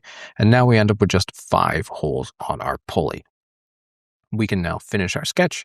And just like we did with the other pulley, we're also going to create a hole. We're going to select our placement from sketch from multiple holes. We'll grab our center points here, here, here, here, and here. And instead of being M4 hardware, you'll notice that Fusion is smart enough to remember our previous section where we had all that, but this is now M3 hardware. So now we actually have a cut distance of 3,3. Again, I'm expanding this a little bit because I'm giving some extra clearance for those 3D prints. And our standard hole is a little bit different on these ones as well. And I can never remember off the top of my head. So let's find what that actually has to be. So looking at a standard M3 tool here, our K value, which is the depth of our head, is 3 millimeters, and then DK, which is the total diameter of our head, is 5.5. So we will make this a total head diameter of 5.7. Oops, I've already got 5.7 millimeters there. And then our total is 3.5. And then instead of distance, we will choose 2 to the flip side of our pulley there. And we've got a counter bore. We have a simple hole and it's flat. And that is okay. Now we've got a really nice solid mounting point here for us to be able to put this onto our Rev Robotics motor, and our pulley's also done. So let's save this. Pretty happy with where that pulley ends up coming itself out as well. So now we can go back to our drivetrain in our master pod. We can now import our pulley as well. So let's go to when it comes to doing some of those alignments as well. So let's pull in our rev motor here. So if I right click and insert this into the current design, we can of course flop this wherever it is we feel like we want for now. We can give it even a little spin if we want to, but again, it doesn't really matter because we're going to be joining this in. So we'll just pop that in so it's easy for us to be able to see that. And then we'll grab our 18 tooth HCD5 pulley. And I believe mine was from the tutorial, so I will insert this into the current design. Again, we'll pull this wherever it is that we feel like. For now, we'll select OK. And now it's time to actually join these two together. So I'm going to select J for join. We'll grab the inside face here. And on the top of our rev motor here, we'll grab that inside face there as well. We will directly look at our motor and we'll give it a little rotation here until we end up with all 5 of our pulleys rotated. And now we're good to go there. So now we should be able to grab that joint, grab the outside face here, and we should be able to find the center of our hexagon as a joint face. So because we can't do that, we might actually have to go back and add in something to our master skeleton. So let's go to our master skeleton, to that master sketch. Let's go back and edit this master sketch. Oops. Why can't I edit that master sketch? There we go, because I can't see it. Let's go back and edit that, and let's just add in a quick circle here, just so we know where our center point is on that circle as well. Let's finish that sketch. And then let's, when we do that master extrude on that skeleton, let's also select this face as well, so we can actually extrude that out. Now, if you remember, for that master sketch, we took from this outside pulley here to the outside edge of this pulley there. So we're going to do the same thing where we can now grab this one up here. So we select joint, grab the outside edge of this pulley to the outside edge of this little circle here. We should now be perfectly lined up. Take a look at the left, select OK. And our motor is already lined up as we would expect. We could, of course, do a little rotation on that pulley if our motor were not already lined up. But we're good to go in that respect. And let's do a little sanity check. Let's make sure that our center to center is indeed still what our center point is 158.187. Let's check our parameters. And our center to center distance is 158.171. We are right on target there. It's always good to do sanity check. At this point, let's save. Make sure we don't lose any of the progress that we've already been working through. Now for our pulley, we're really just going to do this as, we're not going to bother putting teeth on our pulley, because putting teeth on our pulley just kind of adds unnecessary complexity to our design. It doesn't really add a lot to what it is we actually need to work on. And realistically, we just need a pulley to be able to do some clearance, figuring out points as well. So let's make a new, on our master pod, we're going to make a new component. We're going to make this our active. We will now make a new component. Where did it go? There it is. We're going to call this one our 90T HCD5 timing belt. And we'll make a new sketch. And then for our plane that we want to select on, I'm actually go inside my timing pulley here, and we want to select the inside edge of this pulley here, which is going to be the inside of our face. So now looking back out here, we should have the inside of that timing belt pulley as well. So now we should be able to, if we go to the left, we should be able to select project, select the inside face. If we click and hold, we should be able to select the inside of that one pulley. Same thing over here. If we click and hold, we should be able to select that inside face of that other one, select OK. And now, so we don't have so much visual clutter, it's hard to see. If we right click on our 90-tooth belt and then select isolate, that will actually isolate just the parts that we want to see. And you notice that we've got our pulley here as well. So most of our timing belt pulleys are 2 millimeters thick. So if I offset this one here by -2, we can get our main timing belt pulley, which would be close enough for our needs. Again, we will actually, we're going to have to offset that. Now I think about it, we're going to have to offset it both ways. We're going to have to go 1 millimeter up, and we will offset this -1 millimeter down to be able to get our 2 millimeter pulley based on where we're at there. And we'll do the same thing here. We'll offset this one by 1, and we'll offset this one by -1 to be able to get a pulley. And then we need to create 2 lines to, of course, be able to pull these sketch lines together. So if we grab a line here, we can grab from the top of our circle to the bottom of our circle, and from the top of our circle to the bottom of our circle here. And we'll make sure these things are tangentially constrained, because I believe that they are not. So if we select tangent there, we select this line here to tangent, we now have a fully constrained pulley line. And we'll do the same thing as well if we just offset this line by 2 millimeters and we offset this line by -2 millimeters. We should have a nice tangent line that we should actually be able to do a nice extrude off of. So let's finish our sketch. And so we can come back and see what it is that we want. Let's extrude these center lines here. This face, this face here, and then this face. And we should be able to right click. We can't unisolate it now, but we do know that we are going to be about 9 millimeters thick with our pulley. Select OK. There's our pulley. If we right click and unisolate, we can now see our pulley back in line. Double check that things actually line up the way that we would expect them to. And that's looking pretty good on our pulley. If we look at that, we end up about the top of where our pulley line is going to be. We have about our 5 millimeter tooth profile in there. Again, there's not a huge benefit here in actually modeling our 5 millimeter tooth profile. If you want to do that, you can, and then just use a pattern along a path, but it's wholly unnecessary and just kind of, in my opinion, slows down your CAD program a little bit because you're adding in so many more bodies. But let's add an appearance. We'll add in some nice black rubber here to our timing belt just to keep things a little bit more clean. And then we'll go back and make our master pod, our main sketch. And that's looking pretty good. Again, we'll hide that master skeleton sketch. And for the most part, this is looking pretty good on where our body needs to end up being. That now we can actually start going into making our outside plates. So let's start with actually making that outside plate. And with our outside plate, we're actually going to define our sketch plane as this face here, because that is where our plate is actually going to offset ourselves by 4 millimeters. So let's right click on our master pod and create a new component. We're going to call this one our outer plate. And then for our outer plate, we're going to make a new sketch. And we're going to add it to the outside edge of this ball bearing right here. So now that we're on there, we can grab our project tool or project our master skeleton so that we know where things need to go.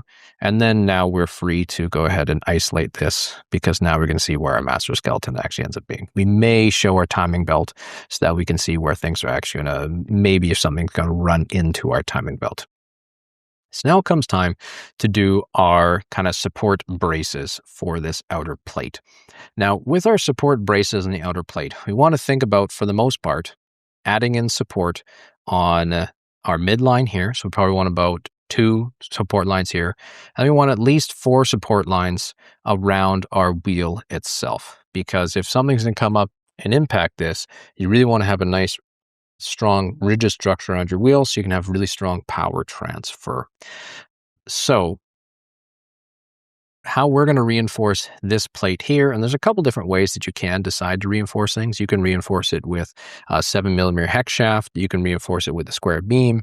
You can reinforce it with aluminum extrusion if you want to. I'm a big fan of using aluminum hex shafts on the inside sections because it makes things a little bit lighter, and then steel hex shafts in the outside places because they're a little bit better at resisting some of those impacts that might be more likely to be able to face on the outer edges. So let's give ourselves a little bit of a buffer here to be able to pull in our 7mm hex shaft. So if I do an offset of this entire face, if we know it's a 7mm hex shaft, so if we were to say -7, divide that by 2, we can know that we can place any holes along this line. If we make it a construction line as opposed to a full section here, we could place any support lines we want on this line here, and we would be pretty good to not run the edge of our face here. So let's grab in our let's start adding in some of those circles. So if I grab a circle here, if we'll be able to do some holes, we can do a 4,3 hole up there, and I will make this not an construction line. We'll do another one up here, 4,3. Now, when it comes to adding in our supports on this side of the wheel, it's kind of going to be a little bit arbitrary in where we decide to actually place these things.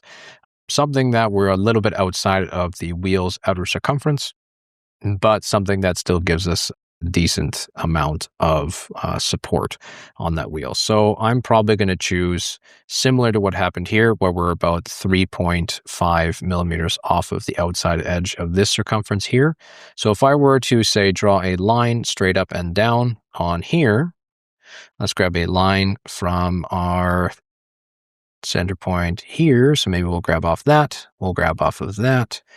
And oops. Let's grab a construction line from here to here, and then we'll add in some constraints on this. So we'll make sure this thing here ends up being perpendicular to this line, so it ends up being 90, and as tangent there, we now know that this line here going up is going to be the same as this line here. So if I were to put in a circle, make it a non-constraint here, make it 4,3, we should have a nice space to be able to put 7mm there. Unfortunately, we can't do the same trick here because we're running into that timing belt, and we don't want to run into that timing belt. Now, if you remember here as well, the timing belt's also going to have a 5mm extra addition from those teeth too, which is not quite what we want. So let's grab a line. Let's grab one off of the top here. We will add in a 90 degrees there, and we're just going to put in something arbitrary for now. We will project in our timing belt, and we'll give ourselves a bit of a distance here so that we make sure we're not actually running things in. We'll grab from there to there. And we know that we need at least an additional 5mm buffer plus a 3.5mm buffer for the outside of that hex shaft. And then we probably want to give ourselves an extra, maybe 2mm as an extra space there. So we'll give some space there, maybe 10.5. That looks pretty good. And then we'll put in a center diameter circle here. We'll put this 4,3. We'll make this one a non-construction line. And again, a little bit arbitrary on that one. Well, actually more than a little bit, quite a bit arbitrary on that one. But it does give us enough space around for that wheel to still be able to spin, give lots of support on that wheel. So if we were to get undercut or hit really hard in the bottom there, that the bottom section of our plate's not actually going to kind of fold in on itself either, which is kind of good. Now we need to start thinking about where we are going to be supporting our plate over here. Now, instead of this plate here being supported right on these edges, because we're actually going to mirror this other plate on the other side, I'm actually going to put a center circle right here in line. We'll make this one 4,3, and I'm still on that. And then again, we'll do another one down here as well. We'll just kind of tie off that line there, get off construction, 4,3, and make sure that we dimension these tools together so that we don't end up having to hide these things later, and we keep our sketch all nice and fully constrained. Now, we're not going to be fully constrained here because this one's a little bit out in no man's land, to be perfectly honest, but we will leave that one as it is. Now, we do have our I think this is enough support all the way across to have 4 on the wheels here, 2 on the sides here. Here, we might even want to consider throwing 1 in the middle. I'm not going to throw 1 in the middle right now, though, because we want to save some space for those drive pods. So I might not throw 1 in the middle there because I think that 4 on the edges and 2 in the centers. And how long is this going to be as an unconstrained section? 140 millimeters, it's a little tight. You might want to consider throwing 1 in here. Your mileage may vary depending on how much impact you take directly in the center of your robot there. Last thing we need to do for our plate here is we haven't actually done an outside rectangle yet. So let's grab our rectangular tool. We're just going to grab from the top corner here to the bottom corner here. And actually, we probably don't need to do that because we already have a rectangle set up. We're just going to grab a line tool and finish that line off just so we have a full face profile. And if we have this outer plate for this sketch, we can rename this sketch and we're going to call this one main plate and standoff locations. So this is where our main plate is. This is where our main standoffs are going to be, and we should be ready and rock. We can finish this off. We can now unisolate our sketch here, and we should be able to do an extrude out of 4 millimeters. So let's grab this, and we're actually not going to take this one. Actually, let's check with that hole there. Let's check that that's the right diameter for that. We forgot to put in a hole for our ball bearing. So let's put in a circle here. This one needs to be 14 millimeters. And we may even just do a quick project of this hole here and double check that this is indeed the correct ball bearing there with just an inspect. Yep, diameter 14. So we did actually grab the right one there. We should be able to grab that hole now. Let's do a finished sketch. Let's extrude this out. We're not grabbing any of those standoff holes. We want to grab everything. And then the main plate we're going to be using is going to be 4 millimeters thick. So we now have our standoff holes there. We now have our main holes being cut out there, which is nice. And we should be good to go on this new body. So this is our main outer plate. That's looking pretty good at this moment. But I think when we look at how much meat we have on the edge here, look at these. So we only get about 1 millimeter of meat. That might be okay for aluminum. Not fantastic, I think, on acetal. I think that that's probably biting a little bit too close to the sun. So let's actually go back and change that. So instead of our main offset being 3.5, I think I might make this offset something like 5 millimeters. Oh, and it doesn't like that. Oh, that one is probably not the main offset. Where did we actually do that main offset? Might not like that because we've got that dimension. So let's remove those 2 dimensions here now. And let's try that offset again. Let's try an offset of something like 5. There we go. So it doesn't like that. Let's try -5 once we have, oops. -5 might be too much. Let's try -3. -4. Yep. And then make sure this is a construction. Maybe -4.5 if it likes that. Yep. We'll make this -5. Nope. That is totally 5. That's the wrong one. -5. It does like that. And I don't know why this one is no longer constructed here. Kind of odd. Nope. But that's okay. We'll select this back in, make this a construction line. And then for some reason, oh, here's our little offset there. Let's make that a construction line again. Fusion has been really screwy on this latest update. I don't know why it's doing things that generally work just fine are now having some problems. But we'll constrain this one here. We'll do a coincident on this corner. And then these ones here, we'll actually do a dimension off the top instead so that we don't end up running that. So let's dimension from the top corner to this bottom corner. And let's say that this is going to be equal to this dimension here. Yes, dimension 43. Okay, it does not like doing that offset again, so let's do 5. Let's do a dimension from here to here, so we only have to delete 1 later. And let's make a dimension of 5 there. So we end up with a 5 millimeter section there. Let's finish that sketch.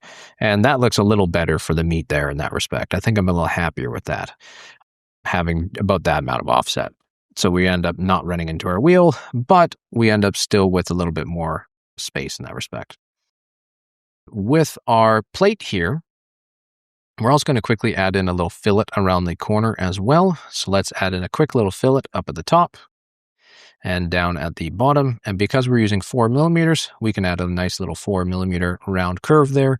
We're not going to add the other side because, of course, those are going to be rounding themselves out again instead. So now with that main plate finished, it's time to make our motor mount before we make that outer plate. And to be honest, you probably could do it other way around. It's kind of 6 on one, half a dozen the other, whatever you decide you want to end up doing here. But because our motors are going to be mounted on this little daughter plate that is going to be holding things on, let's actually do a little more scrub here so we can see.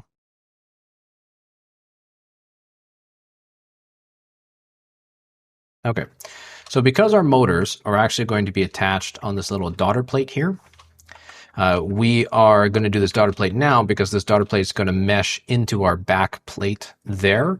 Doing this now means that we can project on that face as well at the same time without having to do a little bit of extra work here too. So let's make that sort of daughter plate now. So let's make a new component. Let's make this our active component here. So we should be able to make this a new component now. There it is. And we're going to call this one our motor mount plate. And for our sketch, we are going to reference, let's get out of here. We can hide our outer plate. We're going to reference this outside face of our motor here. And let's actually grab that rev motor, because it can be hard to be able to show you there when it's kind of all hidden. So the rev motor, how we actually mount to it, is there's this kind of little star pattern face like this. And this is where we actually do our main mounting. We do have these mounting holes there, but that's of course holding your gearboxes on. So this is the face that we're going to actually end up grabbing. So let's go back to our parallel design train. Let's make a new sketch and let's try to grab that sort of star-based pattern. Sometimes you have to move and rotate around until you can find it. And there is the face that I'm looking for. So first thing I'm going to do is I'm going to grab a little projection on that so we can actually see where those motor mounts are. That's looking pretty good.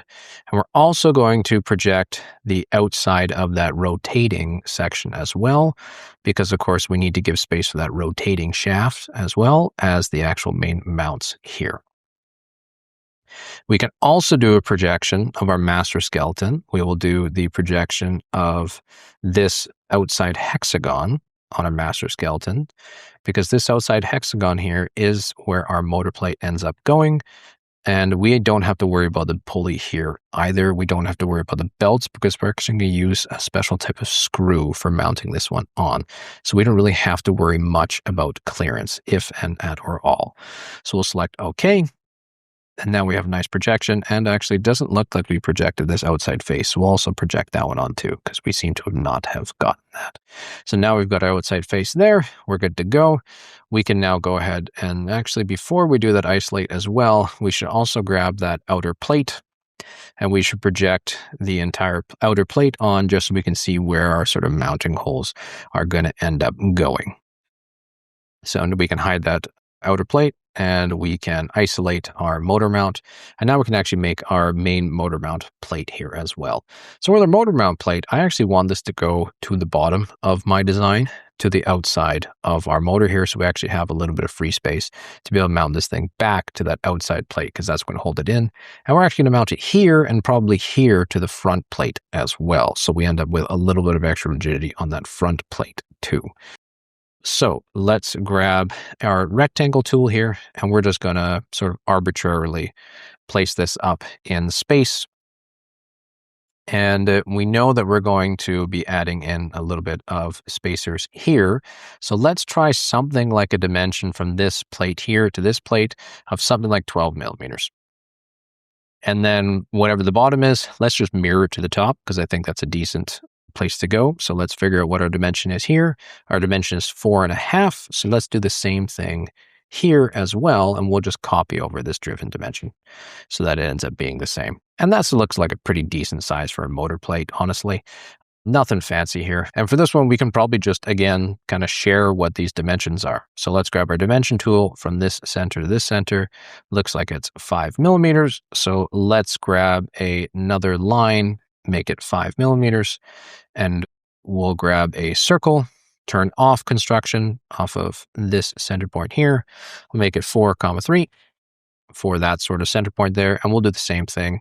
We'll just offset this one by 5 millimeters. We'll do our offset as a construction tool. And then we can do, again, another circle here of 4,3. And I'm going to unturn that off. And then same deal here. We'll do another circle, turn off construction lines because I have a bad habit of leaving those on, 4,3. And now we've got sort of those nice plates to be able to have 1 mount on that motor, 2 mount on that motor, and we're actually going to pull in 3 and 4 to the front plate as well to give us a little extra rigidity on that center of that plate. That's not something I had in my original design, but for version 2, I think it's a bit of an improvement to be able to put that in. Now for our motor plate as well, we've got these circles here that we actually need to be pulling in. But because we're going to be laser cutting this out, we can probably keep this the same. If you're going to 3D print this, you might want to consider adding in a little bit of an extra extension on this. And of course, this is the spenter plate for that spinning hub to actually rotate through. So we should be good to go on this sketch as well. So let's grab an extrude. I'm just going to grab everything here. We'll turn that face off, and we will turn off this center face as well as these holes that we do not want to be extruding. And then because we pulled this off that main center plate there, we're going to pull up 4 millimeters as well here. We'll make it a new body. We'll select OK. Give it a quick little paint job. And then similar to what we did before, we'll also go ahead and add a fillet on these top points of a nice 4 little millimeters just to get rid of some of those sharp corners. And if we unisolate this, we should have a nice spot to be able to see where our motor is. Let's hide our master skeleton and our outer plate. And we now have a really decent place for that motor to go. But we have a nice place for the motor to go, but the motor's not actually secured down. So let's make sure we secure down that motor as well. So let's go back to that extrude. And let's actually isolate that so we can see what we're doing. Let's go back to that extrude. Totally forgot to leave spaces for those mounts. So let's get rid of these 6 holes here, because this is how we're actually going to be doing our main holes there. We'll select OK, and now we're good to go. So that's more what it is we're looking for. So now to be able to do that kind of special type of screw that I alluded to earlier, we're actually using something called a countersunk screw head here. Because if you notice when we grab our rev motor and our pulley, we really don't have a lot of space here. We've got, let's see, we've got like this and this, about 2 millimeters of space. You're not really going to find a bolt head that's about 1 millimeter thick, 1.25 thick, unless you have something really special. And Misumi sells some really, really skinny bolt heads, but not a lot of torque being able to go through those things. So instead, we're going to use something called a countersunk screw. If you've done anything in woodworking, you would have seen a lot of countersunk screws used before. And they're typically not used a lot for plastic, but they do work just fine. And effectively, it's a little head that sits into the sheet of plastic here. So let's get rid of those pulleys. Let's get rid of that rev here. And let's get ready to actually make our countersunk screw. So on this motor plate, we're going to make this one our active component again. And for our sketches, we'll rename this to be our main motor plate. We'll make another sketch here for the countersunk screw holes. So let's make a sketch up on the top. Let's rename this sketch, and we'll call this one our countersunk screws. Make sure we're on the correct face. I believe that is indeed the correct face that we're facing at here. And we're simply just going to project the circles here so that, and actually we can probably just select the whole face, honestly, and we'll have those certain circle points there. We're now good to go. But now we can actually do our hole command again. So let's create another hole. We'll do it from the sketch where we can now select these sketch faces. And we don't actually have to do a hole all the way through. But on this side, instead of choosing counterbore, we're going to choose countersink. And our countersink is again going to be 3.3. And our head on a countersunk screw for 3 millimeters is 5 millimeters wide, is the size of our head. And now you'll notice you get this really nice little countersunk screw hole. Now this works really well if you're going to CNC this plate. This works really well if you're going to laser or 3D print this plate. This does not work if you're going to laser cut the plate. There's no point in doing this for laser cutting because we can then use a drill and add in those countersunk holes later. So if you're laser cutting it like I am, doesn't really make a lot of sense to do this. But if you're going to CNC this or you're going to 3D print this little plate out, then it does make sense to add in these little countersunk screw holes. So we should be able to unisolate this, and we should be able to make the master pod full again, show that outer plate. And now this thing is actually starting to shape up to almost be a full plate for what it is that we're actually starting to look for now. Next thing up is to make that secondary plate on the other outside edge here. So we're again going to make this outer plate here on that other side of the ball bearing, because that's where most of our constraints end up coming in from instead. So let's make a new component again with our master pod as the active component. We'll make a new component. We're going to call this one the inside plate. And we'll make a new sketch. Again, rotate myself around here so that I can actually see what the outside of that ball bearing face is. Grab that ball bearing face. And now we're good to go. Now this one is way easier to design because all we have to do is click P to do our project. We'll project our main face here. We'll project our motor plate. And the last thing we're also going to project is we're also going to project this outside ring of the Rev Robotics motor as well. So this sort of edge here on this face, because we need to be able to push this motor in through our hole at some point. We got to be able to make sure that it fits. So we're going to project that outside ring cap as well. And then we are actually good at this point. We can now select Finish Sketch. And we've got that sort of outer plate ready to go. So let's do an isolate on that plate here. We can do a extrude. We'll extrude this main hole here, this main hole. We could also, actually, we're not going to do that main hole or these ones because we need to do that sort of outer clip ring. And it looks like that outer clip ring actually does have a little sort of space that's not there. So we're actually going to do a circle, and we're going to finish that sort of circle off so we can actually properly cut that out. Now we can do an extrude with that, and we can extrude it out 4 millimeters again, and we should be ready to rock in that respect. So now we've got our main plate here. If we were to unisolate this, we now have our inner plate, our outer plate, we have our motor plate as well, and we have most of the things that we're going to need to be able to actually do our main plate here. Next thing we need to do is actually put in those sort of support shafts.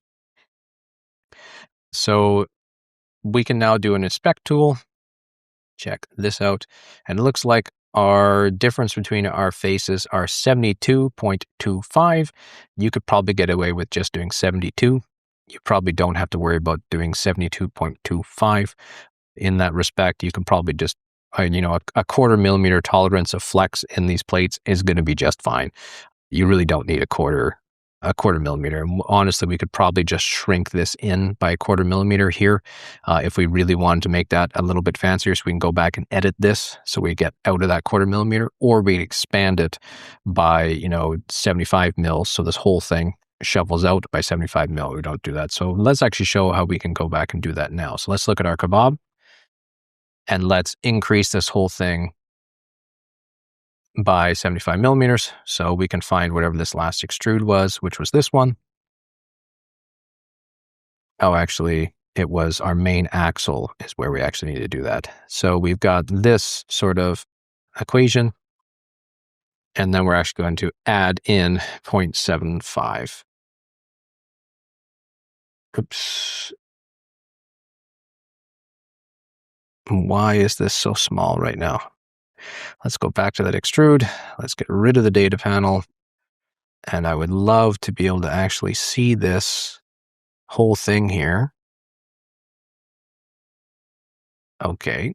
So, and let's just add in plus 0.75 to that. And we'll save that. Oh, and now I can't see any of my titles for things.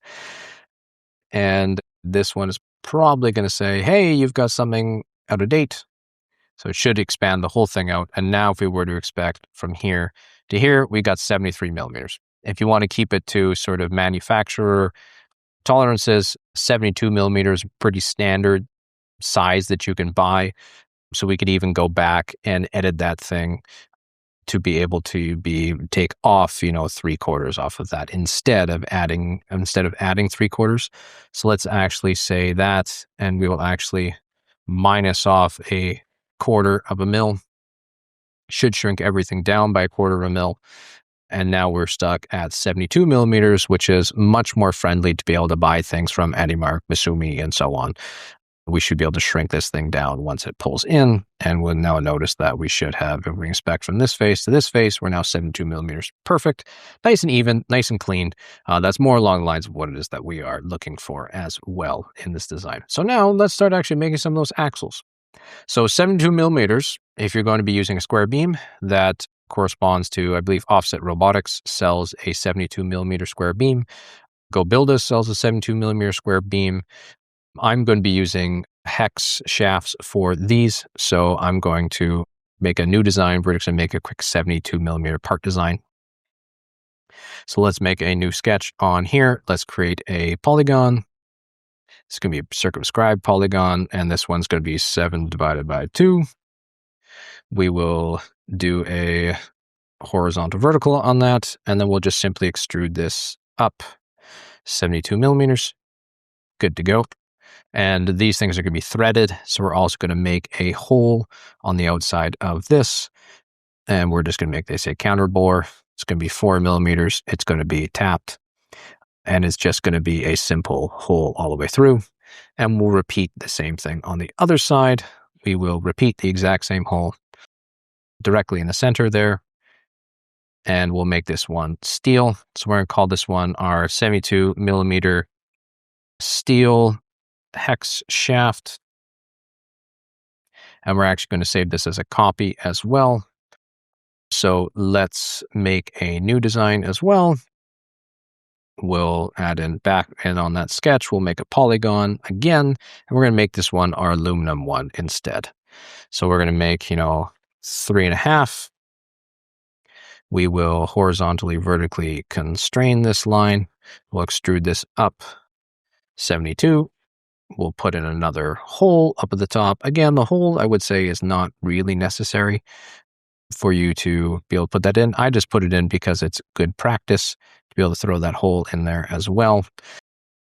The same hole design already catched. We're going to repeat the same hole down here. We will line that up.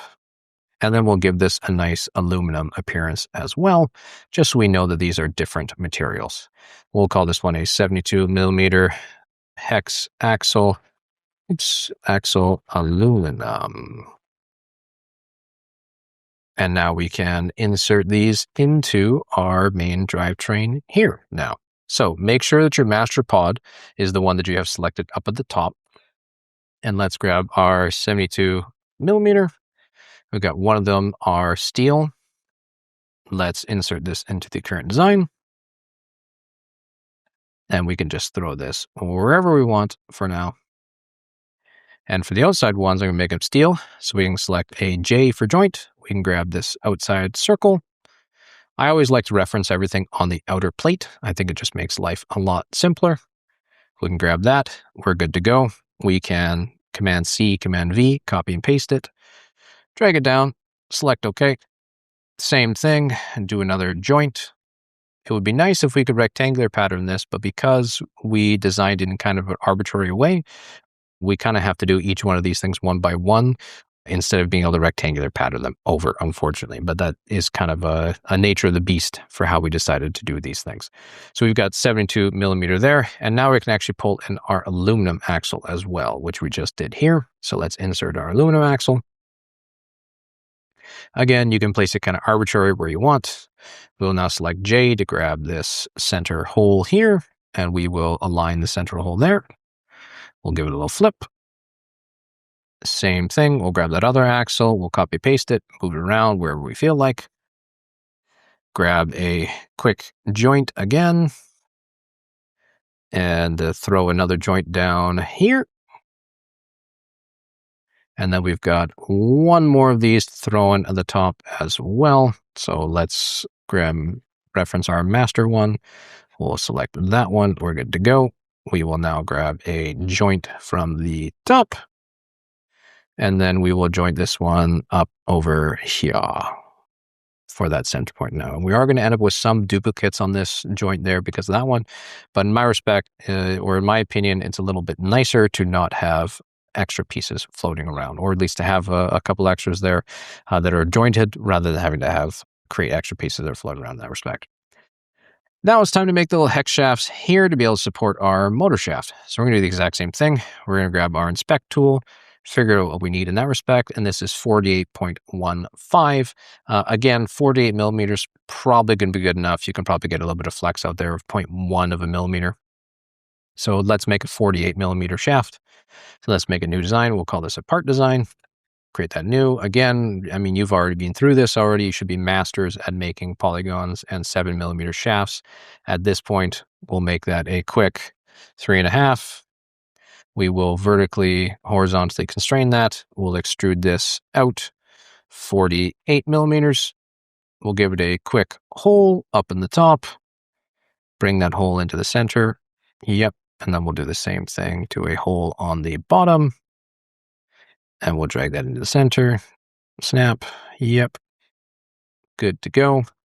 And then we'll make this one aluminum because we do not need the weight or strength of steel. So this is a 48 millimeter, 7 millimeter hex shaft, aluminum. And we can go ahead and insert this in as well. So this is a 48 millimeter hex shaft. Let's insert this into the current design. And we will, again, joint this in for that. So we'll grab our J for our joint. We will joint it to our motor plate here. Select OK. And then same thing, we will copy and paste that. We'll bring it down just somewhere arbitrary for now until we actually grab a joint in later. We'll grab another joint in up top.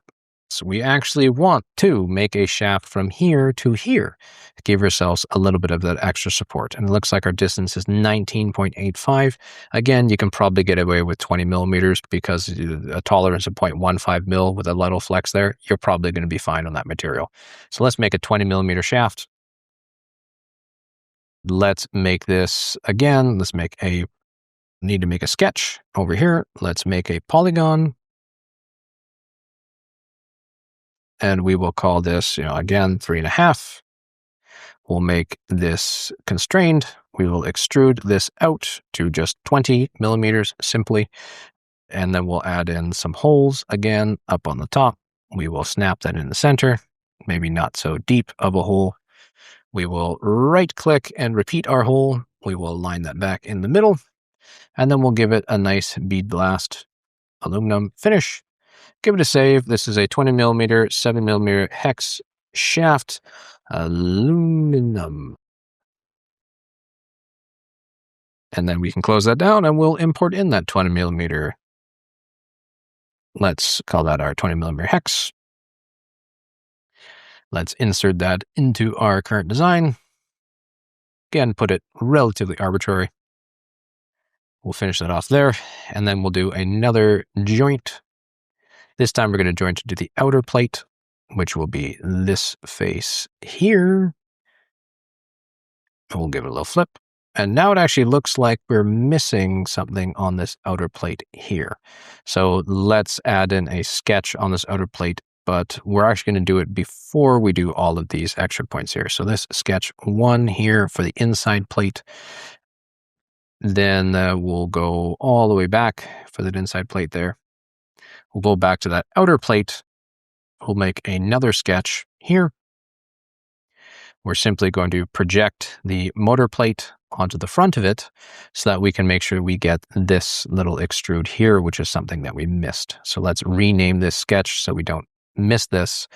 Let's rename this one and let's call this one the motor plate support. We'll finish that sketch and we can extrude. Oh, I don't want to extrude that whole thing. I just want to extrude that section here. And again, we will choose to object to the back, just cut it through. And now we've got a second point there for our other motor plate. So now if we go back, we can now go back to our timeline, go back to where we had everything copy and pasted over. We can grab our 20 millimeter hex, which is this little guy here. We'll copy and paste them over. And then we will do a little joint from here to our outer plate and not have to worry about that. So we now have a pretty well secured motor in this respect. And honestly, we probably don't even need this top mount here, because this top mount here is going to be pretty well supported by these two joints off the motor as well, that you could probably just skip this one in that respect. So we might actually go back and skip that one completely. So let's find the 72 millimeter axle. Let's delete that axle. And then let's go back to where we did our main extrude of the outer plate. And this is where it's really nice to be able to make sure you have these things aligned. And let's get rid of this little extrude there. And that caused a whole bunch of extra propagation issues because apparently, I didn't, when we went back to this extrude, I bet you that it cut that whole thing out now. There it is. Yeah, we don't want to cut that whole plate out for some weird reason. Fusion, I don't know why. You do what you do sometimes, but that's what I wanted. There we go. Now we don't have some kind of weird kerfuffle. The nice thing is, it also deleted on the outer plate because we were referencing things back in the past as well. And we actually probably don't need these two on the outer plate either. So let's actually go back to that motor plate support on the outer plate and get rid of where that outer plate is. That's inside plate. That is the countersunk screws. This is the main motor mount. That's the extrude for the main motor mount. This is the outer plate. So let's actually that's outer plate. We want to find inner plate, sorry. The inside plate here, let's actually remove these two holes here because they are indeed not necessary, but that one actually won't collide there. So let's find that inner plate again. Let's make a quick line all the way through the top there so that we can actually extrude that on our inner plate and not need that, because that is a wholly unnecessary support, because we're going to have two of them right beside another motor here, two of them right beside the top there. I'd be really surprised if you needed another support up on the top there. Now's a good time to make sure we go back and save so that we don't lose any of the work that we've already been working on so hard up to this point. And let's let this marathon of a CAD session continue. The next thing we're going to add in is an optional arc slot tensioner here. Or sorry, not arc slot. This is just going to be a linear slot. And what you're going to find with belts is over time, they're going to stretch. Yes. And maybe you find that you actually want to change your gear ratio at some point too, without having to change your whole belts and without having to rechange your entire design with new centers. A good way to get around that is by adding a little linear slot here. And what that lets us do is it lets us add in a little shaft here that pushes down onto this belt and makes a little bit of a curve for that belt, so that we can still have, say, use a longer belt or use a bigger tooth or smaller tooth and be able to push down on that pulley. So we end up with a little bit of space on there too. So let's go ahead and add in that tensioner slot as well, so that we could add in a little shaft here later if we need to. I like to put this one nice and close to either the motor or nice and close to the wheel pulley on the wheel itself. I tend to favor putting on the motor side as opposed to the wheel side, because the wheel side almost always has a bigger pulley and you're going to have way more teeth engaged on this side. You're going to be far less likely to have teeth engaged on this side of the motor than you would over on a much larger pulley. So let's grab our outer plate. Let's make this our main component. Let's make a new sketch on the outside of the outer plate.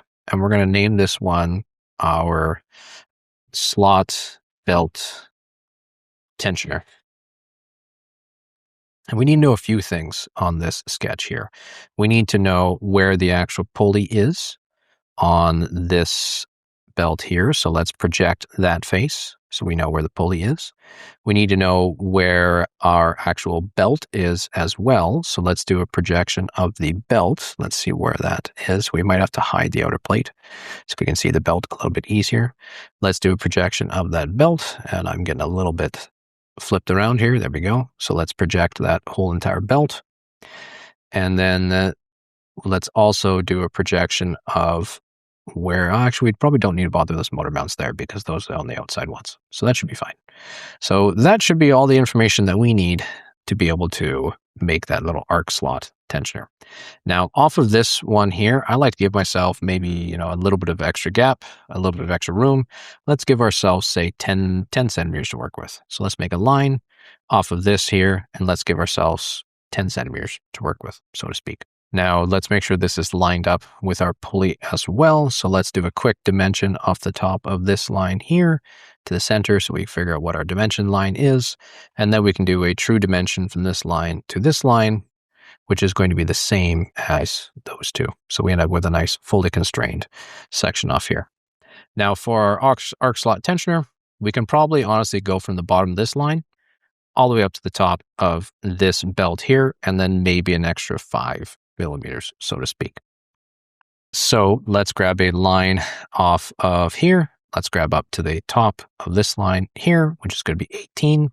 And we will probably take 18, add an additional 5 millimeters just as an extra sort of safety check. We were going to make this a construction line. And then now we can actually make our slot. Now, instead of having to do 2 circles, a couple lines to be able to make these slots together, Fusion's got a slot tool. So we can create a slot, and we're going to make this one an overall slot. So we can select from the top of this slot here to the bottom of this slot here. I'm going to make this one 4,3. So we can again put in 4 millimeter M4 hardware. And then we can finish that sketch. And now we've got a nice slot here to be able to do that. If we select extrude, we can select these through faces. Again, choose to an object, select it to this section there. We'll cut it through. And now we've got a nice slot tensioner that if we need to use it, we can. If we don't have to use it, no big deal. But this does make things a lot easier to be able to make sure that we don't have to redo our entire drivetrain if we find that our robot's too heavy, or we find that we change something in the future, and so on, so to speak. Now let's save our design. And that is actually our main quarter plate done. At this point, you could probably go ahead, do this mirror over the other side, mirror over the other plate, and you'd be done. So we can actually go ahead and group all of these. So I'm actually going to shift grab these. We're going to create a group. Nope, actually we need to do that with the main parallel plate up at the top. So I'm going to actually select these. I'm going to create a group if I right click on my timeline, and actually you guys can't see that. So let's move that out of the way. Let's right click, select create group. And now that actually compresses our timeline down to a little bit of group here, and we can actually, I don't think we can rename this. We're going to call this one the master pod with no modular for our main group. So there's nothing modular about this master pod. Oh, this did not make its way into the master pod. Let's go back to that group. Before we make that group, make sure that goes back inside the master pod. We must have had the wrong thing highlighted in that as well when we did that. So let's put that back in the master pod so that we don't end up with that little 20 millimeter in the wrong section. I had the wrong component activated. So let's put that inside of that group as well. We're going to be able to put it inside the group? I don't think we're going to be able to. Okay. So now we've got that nice and clean and ready to go. I like to add in a little bit of ability to make these things a little bit more modular. In the current design, we don't have any way of mounting anything to this whatsoever. It makes it a gigantic pain in the butt to be able to mount anything to this design. So what I like to do on my drivetrains is I like to add in a section of a pattern channel up at the top that we can connect things to. So if you look over at this design here, we end up with a nice pattern up at the top that then gives us lots of space and room for us to mount things to. And this is really where a lot of teams, a lot of people, when they're making robots, struggles. They think that I'm going to design this robot perfectly the first time I make it. I hate to break it to you, it's probably not going to be perfect the first time you make it.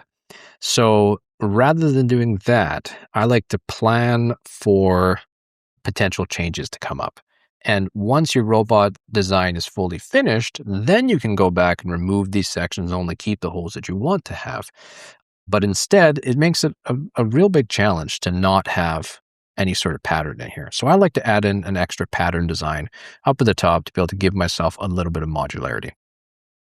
And lately, I've really been favoring using Swift Channel to be able to do that. The reason I like using Swift Channel, I really like their pattern, is because they have these little teardrop shapes. And the nice thing about the teardrop shapes is it allows it to fit both an M3 screw and an M4 screw. And this pattern matches with Go Builder's pattern, and it matches with Rev pattern. So being able to just kind of steal that design makes it a lot simpler. So let's go back to this fillet here on the outer plate that we originally made. And let's actually get rid of these two edges. And instead, I only want to fillet the bottom edge here, 4 millimeters. Because that top edge, we're actually going to now expand up a little bit. So to be able to do that, the first thing we're going to do is actually going to import in some Swift channel or Go Builder channel or Rev channel, whatever it is that you use. So I'm going to choose Swift channel here. With my master pod selected, I'm going to grab that Swift channel, I'm going to right click, and I'm going to insert it into the current design. And for now, you can sort of arbitrarily place it wherever it is that you want it to be. Now in this Swift channel, I'm going to make a nice little joint here. So I'm going to grab a joint from this back left corner, and we're going to joint it up here to this top left-hand corner as well, so that we end up with a nice section on that joint, and we should be good to go. Now, one thing I want to check to make sure is that we actually do end up in the middle of our line here, and it looks like we are actually not in the center of one of those lines instead. So that pattern, when we go to mirror it, is actually not going to mirror over well because we're not actually directly in line with that. So we might need to change the total length of our plate so that it does sort of play nice with a channel there. So let's do an inspection from this edge to the center of this circle here. And that is actually not the center of the circle. So we might actually have to make a sketch to be able to do some of this. So let's just make a temporary sketch. And in here, we're going to project in this line here, and we're just going to make a temporary line between these two on the midpoint. And now let's grab a dimension from this line all the way out to this line, which is 224. So let's go back and change our main parameter so that the main length of our drivetrain ends up being 224 instead of being sort of this kind of awkward in the middle line, which is where we currently are. So let's finish this sketch. We can delete this sketch and let's modify our parameters, and our current plate total length as we need it 224, multiply that by 2, and that should shrink everything down. And now we're nice, perfectly in line. So when we want to go to mirror this over, our pattern's actually going to mirror and match over itself, which is going to be really nice. So now let's grab this outer plate. Let's make this our active components. And we're going to make another sketch on this outer plate. We're just going to make it on that outside face. And we're going to rename this, and we're going to call this one our channel pattern. And for this one, we're simply just press P. We're going to project the entire pattern over, select OK. And then from here, we're going to project the other outside line, select OK. We'll grab another line, and we're just going to go straight up through these two. So they're nice and perpendicular, and we'll end up cutting ourselves or cutting that top part directly in half, and we'll have a really nice sort of channel base that we can start adding attachments onto as well. Now, if you really wanted to, you could probably take the channel, you could probably shrink it down a little bit to get yourself closer to that edge. I don't think it's super necessary, saving about 2 millimeters of space. But if you want to, of course, go on the complete bleeding edge, you can do that. So with our outer plate here now set up, we should now be able to extrude this whole face, and we will again extrude it to our object, to this main face here. We'll join that object, and now we're good to go. We now have a really nice sort of repeating pattern now set up on that object as well. We can do the same thing on that outer plate or the inside plate as well. So let's go over and make that inside plate now our active component. Let's make a new sketch. Let's make a new sketch on the top part section here. And again, we're going to project the whole outer plate that we had made now earlier. So we end up with the exact same section as well. We'll rename this one, and we'll call this one our channel pattern. We can now extrude this one again to the object over here. Select OK. And now you're good to go. Now, if you wanted to, you could probably scrub back through your timeline to where you originally made that inside plate. And here is where you could put that original channel pattern in there so that when you extrude this over, those other patterns automatically bring themselves over in that respect. I'm not going to bother doing that one right now because it makes it a little easier for me just to delete this group later instead of having to go back to the timeline there to be able to delete inside that group. Because again, I've got my master pod with no modular. Then I have my pod with my modular abilities here. Again, it's sort of a 6 on one, half a dozen the other. It doesn't really matter what you end up choosing in that respect. Now, so that the Swift channel isn't in the middle of nowhere, we still have to be able to reference inside of our design. So instead of deleting it, we're actually going to select remove. And when we remove that, it still allows us to keep these projection features in our design. But if we delete it, it means that all these projections will have a missing projection reference. So by removing it means that it can still reference a geometry that might not be there anymore, but we can still work on this design, which is of course, quite handy for us to be in. We'll go ahead and save this again. Now, the next thing that we need to do is we need to be able to add in that ability to add in our odometry pods. So as we scrub through our timeline a little bit here, we get to the point where we're adding in our odometry pods. This is going to hang a little bit here. We need to be able to add in some sections for our odo pods. And for my odo pods, I'm using the East Loop components design. I think it's a really sharp little design. I think it's nice and slim and trim, and it's got some great little mounting joints for us to be able to put things in here. Of course, there's other companies that make odometry pods, whether it be a Swift odometry pod, whether you're using a through-bore encoder from Rev, doing your own custom design, whether you're using a Go Build a linear slider, swing arm pod, you should be able to fit something inside of this space. And let's add in some sections to be able to add in those odometry pods as well. Now, because I'm going to be adding these to all of my plates, I'm actually going to skip behind and back into this kind of main group here where I go to that master part, and let's add in some of those abilities to add in those slots for that sort of main group here. So if I look at the right and we look at our back pod here, we're now actually upside down. Let's get ready to add in a place here where we can add in some more slots to be able to mount in our odometry pods. I'm a big fan of slots because it allows you to move things up and down if you need to, rather than having to be able to fit things in exact positions every single time. You might be able to move it left or right a little bit if you need to, or whatever have you. So inside my data panel, I'm actually going to open up my East Loop components design here. So I figure out where my encoders need to go. So let's grab out my East Loop components here. And let's do a little bit of measuring on this design as well. So our whole measurement on the design here, if I were to inspect from the outside edge, which will be this guy here, all the way to this outside edge, the maximum distance is 44. So 44 millimeters, actually that's 44 millimeters center to center, which is not quite what I want.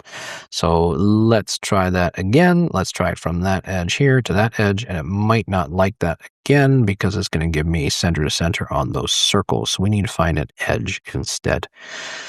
So we're going to have to do our default sketch here. Let's just make a line from the top to the bottom. And we're actually looking at 56 millimeters. So we'll get rid of that sketch. So 56 millimeters is the minimum distance that we can have on our Odometry pod here.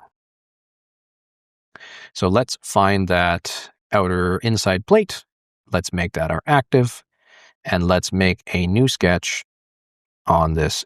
Oops, that was sketch group, sorry. And let's make a new sketch over here. Let's rename this. And we're going to call this one our Odo pod placement. Now we know if I were to project the outside here, we know that we basically have between our wheels on where our wheels can actually end up sitting is sort of our main distance. So we probably want to be able to get our master skeleton in here as well. So if we were to project our master skeleton, let's remove that outer plate. Let's project our master skeleton over so that we can see where things are actually going to end up lining up here. Because we can't get any closer than this. We can't get any closer than this. And we also can't get any closer than that plate either. So if we hide our master skeleton again, we know we need about 55 millimeters of distance. So let's grab from here to here will sort of be one of our kind of endpoints we can't go past. And another one is from here to here is another sort of endpoint that we can't actually end up going past. And we have a total distance, if we were just to go from here to here, of, let's make this 0 degrees, and we will make sure this coincidence in. Let's make that a construction line, and then let's dimension that. We've got a total distance of 55. So let's grab maybe something in the middle. Let's meet in the middle of this 85 dimension, and we know we can have 55 millimeters total for that. So we're definitely going to be healthy within that, and that we're going to have 30 millimeters of space in total, or 15 millimeters on both sides for our Otopod to be able to fit in. So now we've got a nice little center line that we can work off with here. When it comes to our mounting holes, I like to mount to these outer ones here. So let's inspect from this hole here to this hole here. It looks like center to center is going to be 24 millimeters that we're going to be working with to be able to mount off of these holes here. So if we were to make a nice little section here off of 24 millimeters, if we were to grab a center line here, we were to go 24 millimeters center to center, divided by 2, that should give us 12 in the end. And let's grab that, turn that into a dimension. And then we need to figure out what is our distance from the ground to one of these top floors, to the top of one of these holes as well. So let's make another quick little sketch. And let's grab a line from the top of one of these holes roughly to the bottom of our ground. We're looking at about 79 millimeters. Roughly, again, that one is a bit of an eyeball. I could probably do that a little bit better. So let's do about 79 millimeters from the ground. And of course, we should have that ground from that master skeleton referenced. I'm saying 79, but I'm now forgetting things off the top of my head. So let's just inspect from the bottom of that line to the top of this line. Looks like we're looking at 74 millimeters from top to bottom for that E-loop components design. So if I were to make that quick line here, and I were to come up 74 millimeters and minus 10 for our, or minus our ground clearance, this is going to be the top of our odometry pod that is then going to neatly mesh down to the bottom in our design there as well. So now we should be able to make a couple different slots here as well for us. So let's create another slot. Let's make this, let's make this an overall slot. The first line is going to be from this section over here, and we're just kind of going to mesh those out. And let's maybe give ourselves, 25 millimeters to work with. We want to come up or down. And then 4,3. We'll turn off our construction, give that a return. And now we've got a nice little slot. Let's grab our dimensions off of there. And the dimensions off of here. And we should have a nice fully constrained. Oh, no, we still don't like that. Let's grab a dimension of that one total. Yeah, I don't want to do that. Dimension, this one, 25 millimeters. There we go. So now we've got a nice fully constrained sketch. We've got our first slot. Let's bring our other slot over. At this point, we can just mirror this. Now note, mirroring things on a sketch is not great in Fusion. It ends up adding a lot of extra complexity to your designs. With really simple mirrors, I kind of break the rules a little bit in that respect. It would be better for you to mirror features over instead of mirroring over design, mirroring over sketches, because it can be a little bit complicated for you to be able to change mirrors on a sketch, whereas mirroring components is a little bit simpler. So now let's finish that sketch. Let's open up our extrude tool from these tool. And again, let's do a cut off the back here. And now we've got a really nice sort of modular section for those odometry pods to be able to face in. If we were to make our master pod back up again, we should be able to bring ourselves all the way to the end of our timeline, show our outer plate, and we are off to the races in that we got a lot of space and room for fun and activities with our components, with our pods in here. And overall, this is looking pretty good. So let's close up that one group. Let's combine these into a group again. Let's create the group and let's rename this group. And let's call this one our modularity. So the last thing we're going to do, and the reason I want this group here is because if we want to remove that modularity really quick, all we have to do is just straight up delete that group. And all of this sort of extra modularity will go away, and we'll be left with a really slim trim design as well in that respect. So now comes time to do a little bit of lightening for our sketch here. And with lightning, I'd like to tend not to go super crazy with lightning. There's a lot of different ways and a lot of different means and approaches that teams go about doing this. You can use a Voronoi pattern. Sometimes it's called, I believe it's like a coral pattern. You could use hexagons, you could use triangles, you can use spider webs. There's many different ways of doing lightning. And by lightning, it basically means you're just going to remove excess material that's not really adding any rigidity to your design, but it makes your design a lot lighter. And it's pretty surprising. You can cut off probably about 1 kilogram of weight off of these things by the time it's all said and done. Now, and in terms of lightning, I tend to favor hexagons just because I think that it works. It's simple. It's a pretty slim design. It works pretty well. There's not a lot of stress points on a hexagon either. So, I mean, other than that one sharp corner in there, but you can add a little fillet in there to soften that out a little bit as well. So I tend to favor doing hexagons in this respect. Now, this is the one section where your sketching is going to get a lot messy. If somebody knows a better way of doing this, I'd love to hear it in the comments down below. This is a way that I do lightning. It's not perfect. It works pretty well in my respect. So let's start doing this on the outer plate. So for the outer plate, first thing I like to do is I like to add in a new sketch. And let's add a new sketch here. And we are going to project wherever the main kind of critical pieces that we can't touch are. So let's project this hole here. This hole here, anywhere where we've got a standoff is somewhere where we need to be adding in a projection hole. Again, our little tensioner slot, we're going to be projecting in here. And then we also have this section here. And that's pretty good on a projection link. We're also going to add in a little bit of offset. Now at this point, it makes sense to add in another parameter. So we're going to change parameters. And we're going to make a new one, and we're going to call this one our pocketing buffer. And I like to add in a 6 to 8 millimeter pocketing buffer, depending where it is. And this is basically going to be a little bit of space where you say you can't add any pockets within, 6 to 10 millimeters of the edge.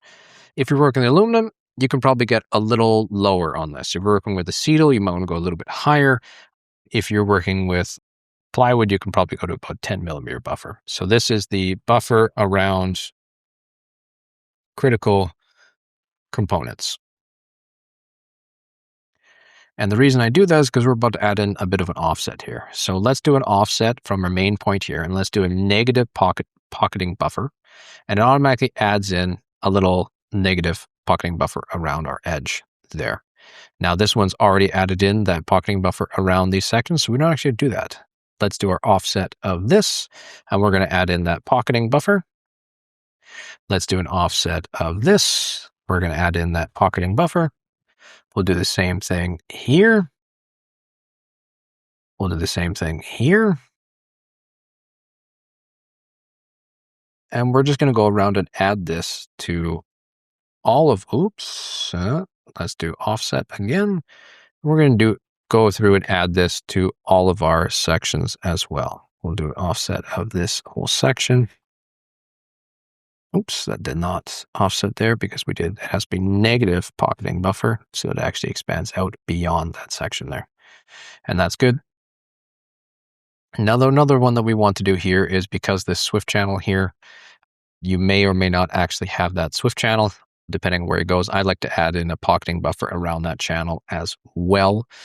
So let's just grab a quick line here. We're just going to throw something arbitrarily across. We're not going to tangent anything or have it snap to any sort of line other than this section here, because we're going to project just one of these sections up there so that we can take this line, we can tangentially constrain it, this section there, so that we don't end up with sort of any extra sort of lines there. And then we can now take an offset of this one. We'll make it a negative pocketing buffer. So now we have a nice clean hole that we can be working in to be able to do some of that pocketing or some of that lightening. A nice thing is, because we made this a constraint, if we find that 8 millimeters is a little bit overkill, we can of course then adjust it and bring it down to something a little bit more reasonable for what it is we're looking for. Now this pocketing buffer is also going to assume that it's going to give you a buffer all the way to this side, which is not actually quite what we want to do, because we actually want to go right down to the middle instead. So let's do a coincident of this line over there, and we're actually going to add a pocketing buffer here. So let's offset on this one. Let's add in a pocketing buffer, and let's add in a pocketing buffer on this one as well here. Because on the middle here, we're actually free to bring this all the way in. So if we trim out these lines, we should be free to now bring our hexagons all the way across. Now, of course, hexagons are indeed the bestagon, so it is my favorite shape to be able to do lightning. You can also do triangles or whatever have you, but we're going to do a little bit of aluminum holes here. Now, for the hexagon, sorry, not aluminum holes, hexagon holes, we can decide anywhere from, in my experience on robots this size, 11 millimeters all the way up to about 16 millimeters works pretty well for flat to flats. I like to have about 5 millimeter gap between your hexagon shapes, because you don't need to have as much of a gap between your hexagons as you do between your critical points. So pocketing buffer for critical points, anywhere from 6 to 10, depending on material.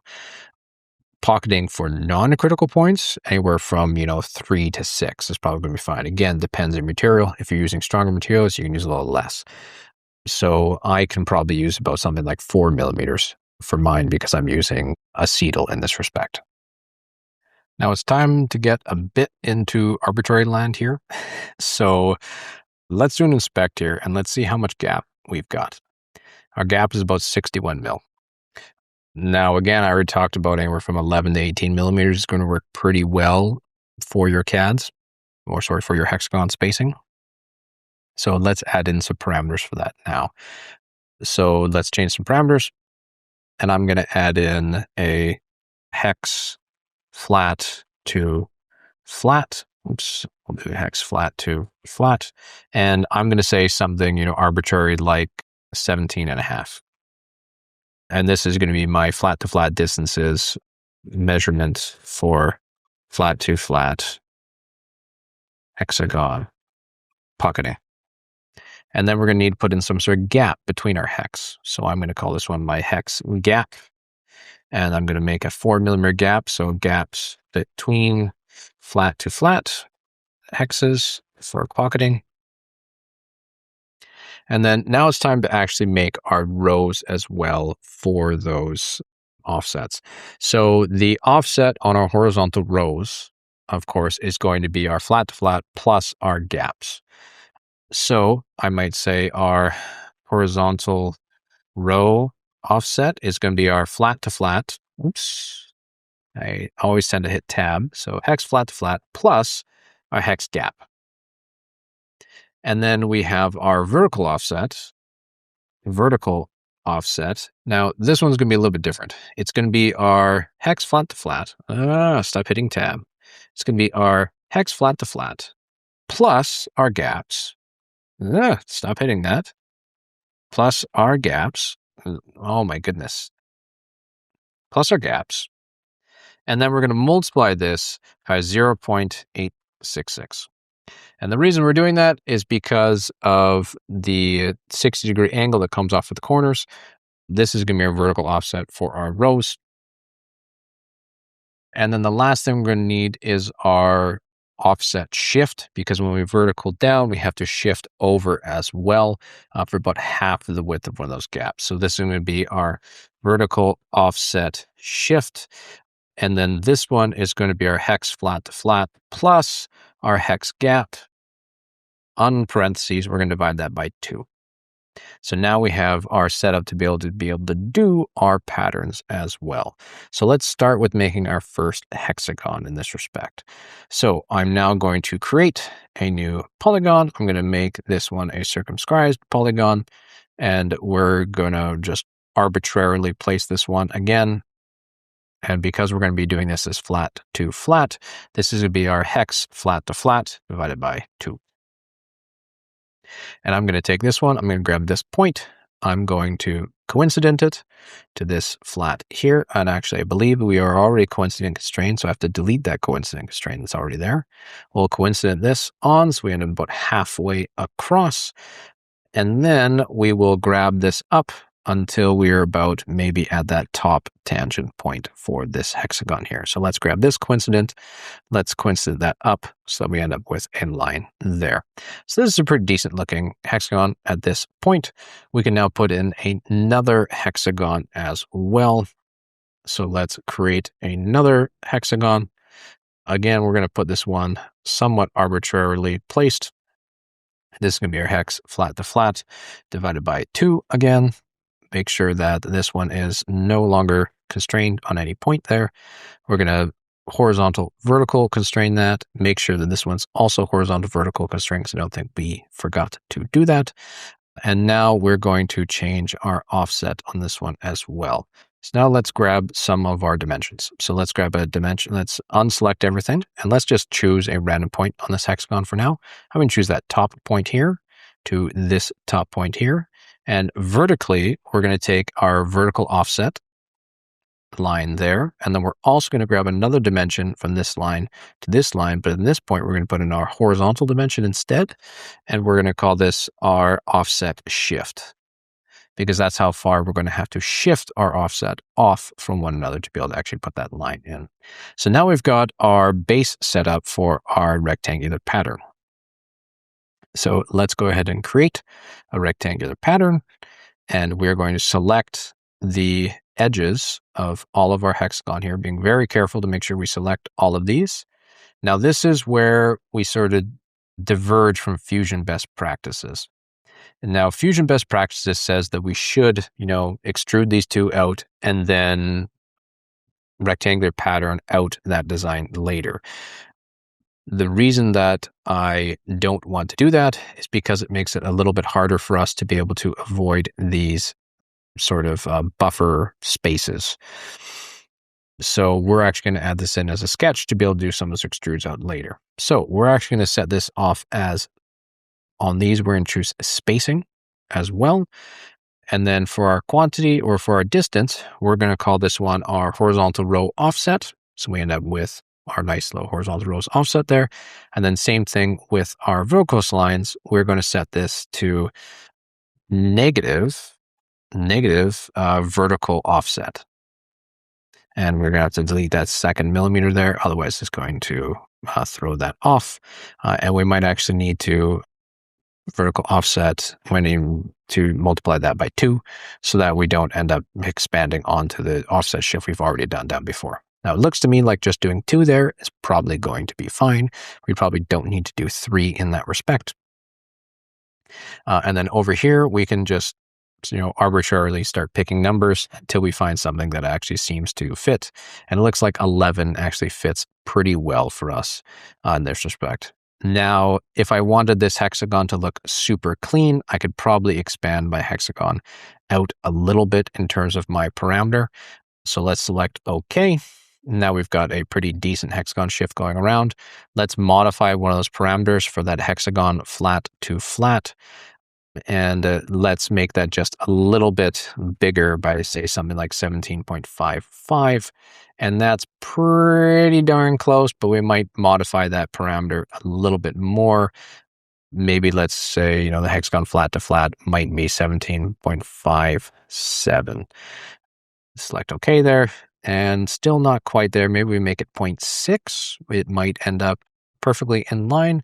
And again, it's not going to be perfect because we're kind of eyeballing this, but we should be able to get this thing close enough that it looks like it was, that looks like that was perfectly planned. So we'll call this one, much like Bob Ross, we'll call that one a happy little mistake.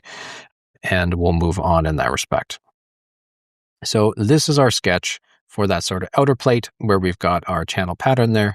We can go ahead and finish that sketch. And now let's do a main extrude through on this as well. So if we press our extrude tool, we should be able to now start clicking through on all the hexagons that we actually want to be able to extrude. And I kind of ignore hexagons that are really slim, because I find that extruding in really slim hexagons, it doesn't do anything for lightning, in my opinion, and it just makes it really hard for you to be able to knock those pieces out later, and it kind of makes your machining unnecessarily complex as well. So now we've got these 4 points here. We will do a cut, and we will choose to an object, again to this back object. We'll select OK. And now we've got a pretty solid looking lightning pattern with a lot of extra space, a lot of extra room, and we're not sacrificing any sort of performance or rigidity around our designs while still gaining a lot of those benefits of doing some of that lightening for that performance as well, which is nice. So next up, we're going to do the same thing, and we're going to repeat this again on the back instead for those outer plates. So let's grab that inside plate now. Let's now make this our active component. And we're going to go ahead and repeat through the exact same thing that we just did before with those hexagons. But it should be a little bit easier now because we should be able to do a projection from that previous hexagon. So let's make a sketch on this inside plate, and let's rename this. We'll rename this. We'll call this one Lightening. And then we're going to simply select project. We'll select project over this main face. We'll select OK. And now we've got a lot of those hexagons already projected over for us, which is wonderful because we don't really have to worry, or now we just have to add in some of those extra expansion points over on here for the other parts that we actually do care about. So we do care about, of course, the main outer plate that we are again going to project. And now let's do an offset of this main point here of our pocketing buffer. We also have our offset of our section here of our pocketing buffer. And then this section here for our pocketing buffer. And then everything else has already been buffered for us, which is pretty good. So we can finish the sketch. Now we can do an extrude, and we can grab out what our lightning hexagons are going to end up being. Now, actually this one here, we actually probably should turn this one into a proper hexagon polygon. So let's go back and edit that lightning because we don't have this polygon here. So let's create a polygon. Let's make this one an edge polygon. We'll go from here to here, and we'll make it with 6. And we'll do the same thing. We'll create another polygon. We'll make this one an edge polygon, and we'll go from here to here, and we'll make that one 6 again. And then we're not going to bother with bringing this polygon out because it's going to make such a small little section here, but we will bring this one out a little bit. Let's create another polygon, an edge polygon from here to here. Bring another 6 because that one will actually matter, and as this one will not, because of course this is our mounting unit here. And actually, you know what? I think that one is going to matter because that mounting only matters on the outside, not on the inside. We'll do another, sanity check on this one by the time it's all said and done, because pocketing is probably the one where we can end up making the most mistakes pretty quickly. Same thing here. This edge to edge polygon looks a little bit weird. So again, let's grab this one. Let's make a polygon. Let's make it edge to edge. Let's grab from here to here. Yep. And that's looking pretty good now in terms of what we actually need for spaces. So let's finish that sketch. Now let's do an extrude. Let's grab out our polygon here. We'll go around the sections that we don't want to make sure that we are messing with. We'll grab all of those. This is where things can get a little bit funny coming in. We don't want to touch any of that. We don't want to touch any of that. Coming around, and now we can mostly just kind of capture the parts that have already been extruded, which is nice in that respect. We don't really have to worry about thinking too much here. But we'll go back and we'll do a sober second check. We might throw that one in, we might throw that one in, that one in. And that one here, let's check. We over all of our pocketing buffers. Looks like we're pretty good on the pocketing buffer front. Let's make this a cut, and we'll make this to an object. Flip it over to this side. We'll select OK. And now let's do a second check for everything on this master pod. So if we come over and we check, we should have our standoffs here. We have another 2 standoffs over here, and they're nice and well supported. We have no standoffs in there. We've got this section here for our acetyl idler that will be nice, well, and supported. We have nice, easy access to our motor holes, as well as easy access to, if we needed to, change the holes here. We have the nice support gaps over there. We've got a really nice supported section over here on our motor. We did go over this section here. We forgot to add some protected sections there. This is good for our autopods. For these ones were good. These ones were good. So we missed adding in some protected sections there. So let's go back to that Lightning. And we actually do want these protected sections for these ones here. So let's actually do an offset of this for a pocketing buffer, and then another offset of this for a pocketing buffer.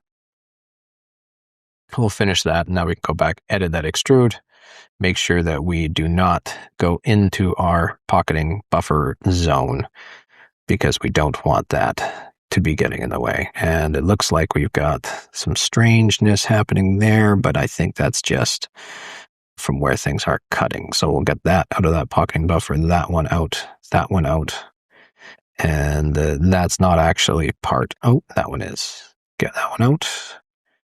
And that's pretty good. So we'll say it's okay. And there we go. We now have those sections now covered. We don't have to bother with those ones. And we're pretty solid on that reference when it comes to that pocketing. Overall, I'm pretty happy with that. The last thing we're going to add in here before we go over and do our mirroring is add in some nice modularity to be able to add in some of our cross bracing sections as well. Now for cross bracing, you want to be thinking about ways that you can mount these 2 pods together. Because, and we'll extend this all the way at the end, it's going to slow down my computer a little bit. You want to think about modularity in your designs here. You want to be able to have something really high if you need to, something really low if you need to, something across the middle perhaps as sort of a belly brace, and then some more bracing around across on the top as well. So I like to, so let's see, show all our components there. I also, actually I may need to show all bodies too. So I also like to add in, say, the ability to add in sections over here too. So with my components here, I really like using GoBuilda's little extra sort of half pillow blocks here. I think they're a great little design to be able to add in some of these, but also adding in sections for aluminum extrusion, like 3mm aluminum extrusion, adding in Swift channel inside, rev channel, whatever it is you have, some sort of modular based channel system. I think works really well when it comes to doing some bracing across the bottom, bracing across the back and or front, depending on what your design is, because it does make your life a lot simpler in that respect, for you to be able to mount more things on. So for this Go Build It pattern, let's check what our distances are here. So we are from here to here. We are 32mm from the edge. And then if we are going to, oh, actually, no, we can probably just mesh right onto that Swift pattern. So we can probably just figure out what our distance is here. So if we go from our distance from here to the center of that Swift pattern, well, let's see if we can figure that out. That is 6mm to the edge, but I want it to a circle. So I want it to the center. That's still not to the center. So that's 6mm. What are you? You are 4mm. So it's 8mm to the center. So we're looking at 24. Actually, was it 24? It was 32. We got to start writing this stuff down. It's 32. So 32 for these little pill plates and then 8 inside. So let's add in a space for us to be able to do that. Obviously, we can catch these two little edges here if we want to add that. But let's add in this ability to be able to add in some of these sections down here too if we wanted to in the future, as well as the ability to add some down here on the inside plates too. So let's go actually back to where before we did our modularity and our no modular. Let's go into our modularity group before we did all of our pocketing and things like that. And let's add in some more sections here where we can now add more things for that sort of side bracing. So let's make another sketch, but let's make sure that we have our inside plate as our active unit. And let's make one more sketch. And on this inside plate, we will call this one our cross bracing. So we should be able to just sneak a little Go Build It piece in here between our motors. So let's come and let's see. If we were to inspect from this face here to this hole on the Go Build It, we're looking at about 5.95mm to the bottom of that hole.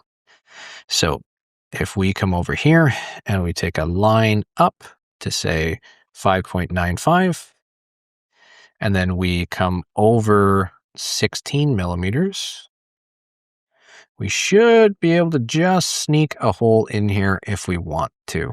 So let's grab a circle. Let's grab this one and say 4,3. We should be able to get a hole in there to be able to then mount another 32mm on the other side. And then for this one here, we're just going to mount off of where these sections are. So let's do an offset, this one, by negative 5,95. So now we've got, let's not make that we want to make that a construction line. So we'll bring this one out, negative 5,95. And then let's give ourselves a little bit of wiggle room off of this hole as well. So let's grab another construction line, and let's say we want to give ourselves, say, 8mm of space in that respect. And we'll just do a little line notch over there so we can actually have something as a reference point. So we'll grab a circle now. We will do a 2-point circle from this point up. We'll do 4,3. We now have this one in a pretty decent spot, and let's do a dimension off of here. Actually, you know what? Let's just grab this one. Let's constrain it there so that we can't move it. Let's put another line up, 32mm. And it's not 32 between the two holes, is it? Let's double check. Let's inspect from this hole to this hole. It is indeed 32mm. It looked really large, but probably because I'm just zoomed in too much. And now from center to center on 32, we'll put in another 4,3 for that hole.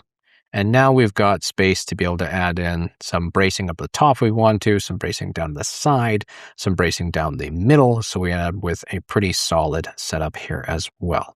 Let's finish that sketch and let's extrude these 3 through as well.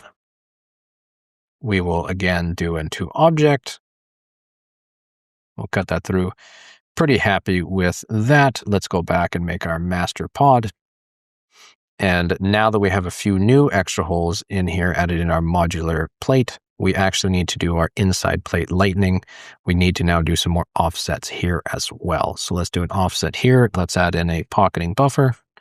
Let's add in another pocketing buffer here. And then we actually don't need to add a pocketing buffer here because we've already accounted for that in this respect.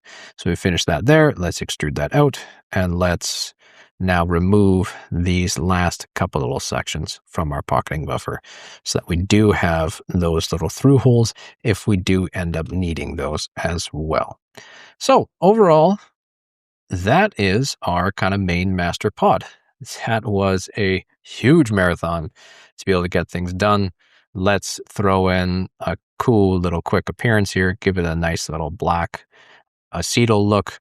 And now we've got a pretty solid drivetrain with lots of different modularity, lots of different options to be able to put things in.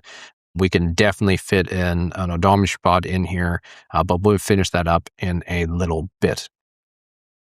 So now that we've got this set up here, we're now going to make a few different construction planes here to be able to do our mirrors. We don't want to mirror off of specific object references because if we change things later in the future, it might mean that our mirror lines are gone and things get a little bit screwy in that respect. So let's construct a new offset plane here.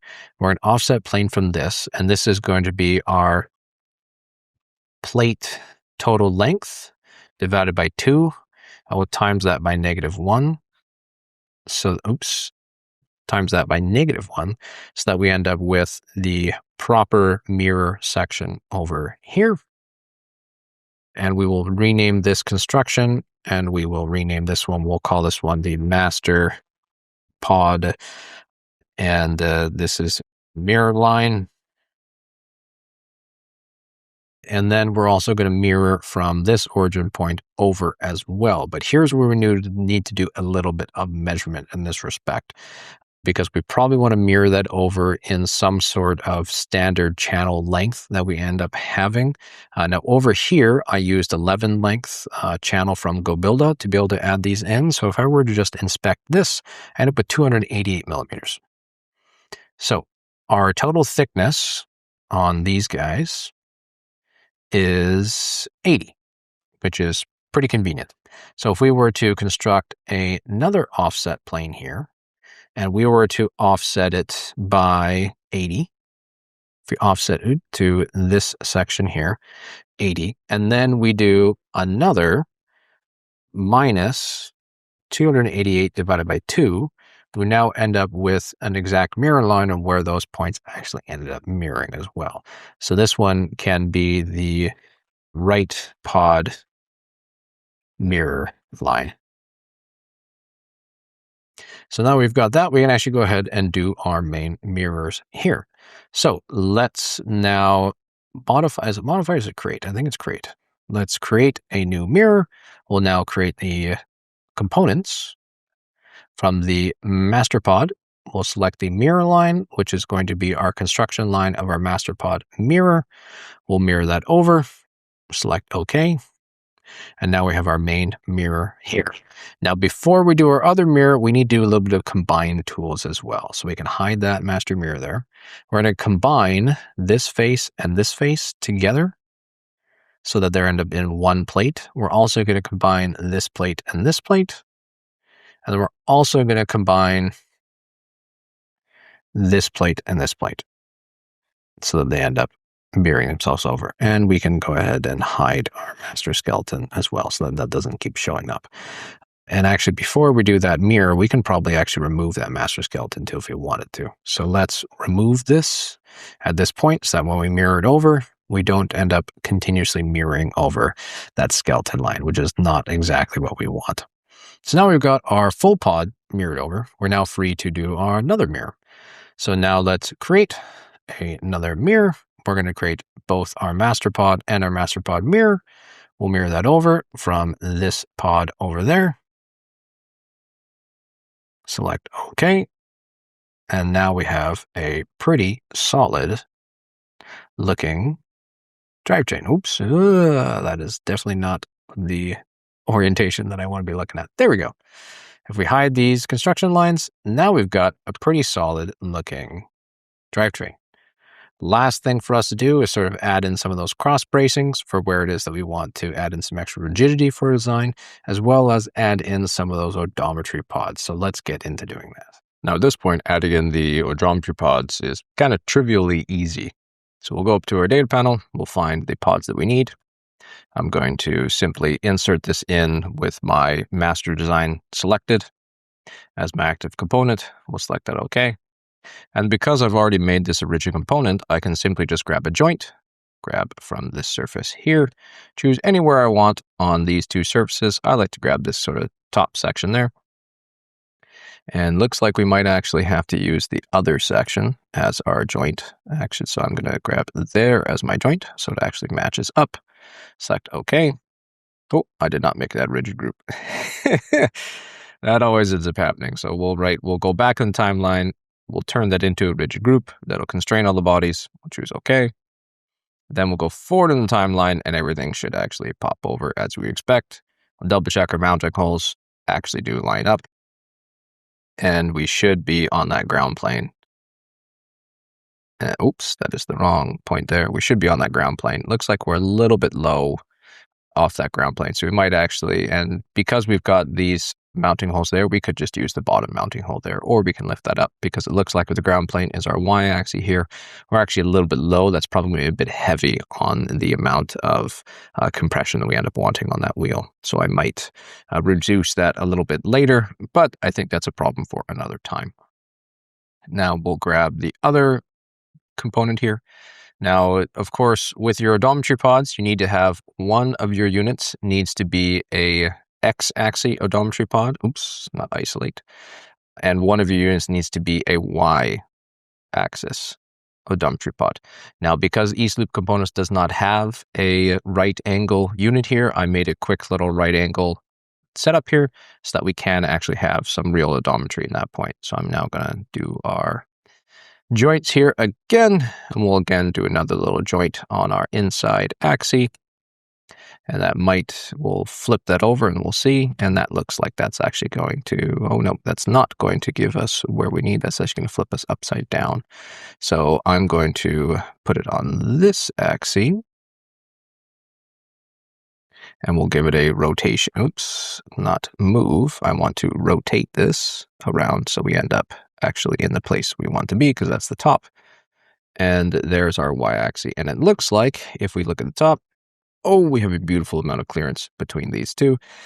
And if we come over to the other side, we've got lots of clearance over here as well. Lots of room for fun and activities on these designs as they are actually coming up and going around. Now, the very last thing we can do is add in some cross bracing. Now, you always want at least something in the middle, and you always at least something at the back, and probably something in the front as well. But depending on what the game's season are, where they need to be, you might need to move and change where these things go. But you do need to stop that sort of racking or that twisting sort of shear force that ends up coming along here as well. So let's make a base cross brace sort of setup here just so we can have some really easy components coming in. So let's make a new component. We're going to call this one our cross bracing. And then inside of our cross bracing, we're going to make another new component and we're going to call this one a brace. And the reason we do that, and we're actually going to unground this from the parent because we don't want that brace to be fully grounded. The reason that we're going to do that is it allows us to be able to put 3 units together for that brace, 2 of those little half pillow blocks, and then that U-channel. And then we can now copy and paste that unit over as opposed to having to create 6 different objects every single time. So let's go ahead and do some importing here. So we have a half pillow block we need to be putting in. And let's insert one of these into our current design. I believe that they call them a dual pillow block. For whatever reason, I've always called them a half pillow block. And we'll just throw this in wherever we want for now. And we're going to have to do a copy paste on that one later. And then I believe it is an 11-hole U-channel is what we spec'd out for to be able to put that in too. So we'll put that around and we'll just throw that wherever it is we feel like for now. And on the brace, we will unground this one from the parent again, and we can copy and paste that in, put it wherever it is that we want. So we end up with 2 of these little pillow blocks and 1 brace for a pretty solid corner brace here. So let's go ahead and joint these ones all together. I'm going to joint from this section here on this U-channel all the way up onto this section here. And we might need to give a little rotation to that and bring it up to 0 degrees so that it actually rotates perfectly and that meshes in nicely. We'll select OK, and it looks like that's actually not the correct aluminum. So let's throw in a little bead blast there just so we end up with some nice sections there. And then we'll also do another joint on this section here. And this one wants to joint onto this component over there. And we'll have to do another little flip. There we go. And it looks like we actually selected the wrong snap on that side. So we're actually going to snap up over on this side instead. And we'll give this another little flip. And the reason I say that is because now we're nice and flush aligned here. So we're good to go on this cross brace. And now we have a nice, really solid cross brace that we can start actually meshing these up too. So we can get rid of that brace. We can start turning our cross bracing into our active component. And we can copy and paste 2 new braces because we're going to have 3 in total. And now if we make any changes to brace number 1, it automatically propagates over to those braces on brace number 2, which is quite handy. So we can make this our main active component because, of course, joints are just going to joint in from our main point here anyways. And now let's do our actual points up in here. So let's grab one of these edges. We'll then grab this edge up over here to be able to do those bottom braces. And we might have to give this a flip so it ends up on the other side. And hopefully, nope, that is directly through our motor. So that ain't going to work. We're going to have to probably flip that around on the back end and maybe use another hole instead of that. So let's Command Z on that flip instead. And let's try that one more time. We'll grab from this joint here. We'll grab to this mounting hole here. And we'll flip. And then we'll give it a rotation around this way.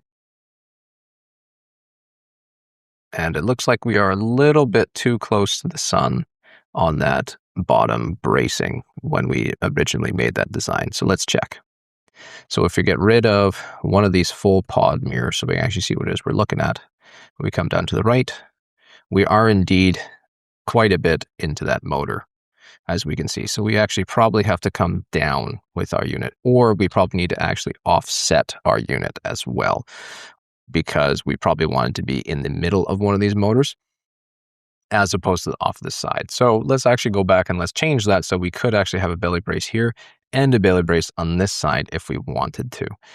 So let's go back and change some of those cross bracing. And thankfully, because we've done sort of proper sketching and sketch labels on everything, it does make this a lot easier for us to be able to find everything. So this inside pattern cross bracing on the inside plate. Let's open this up and do some editing here because we took our 16 unit.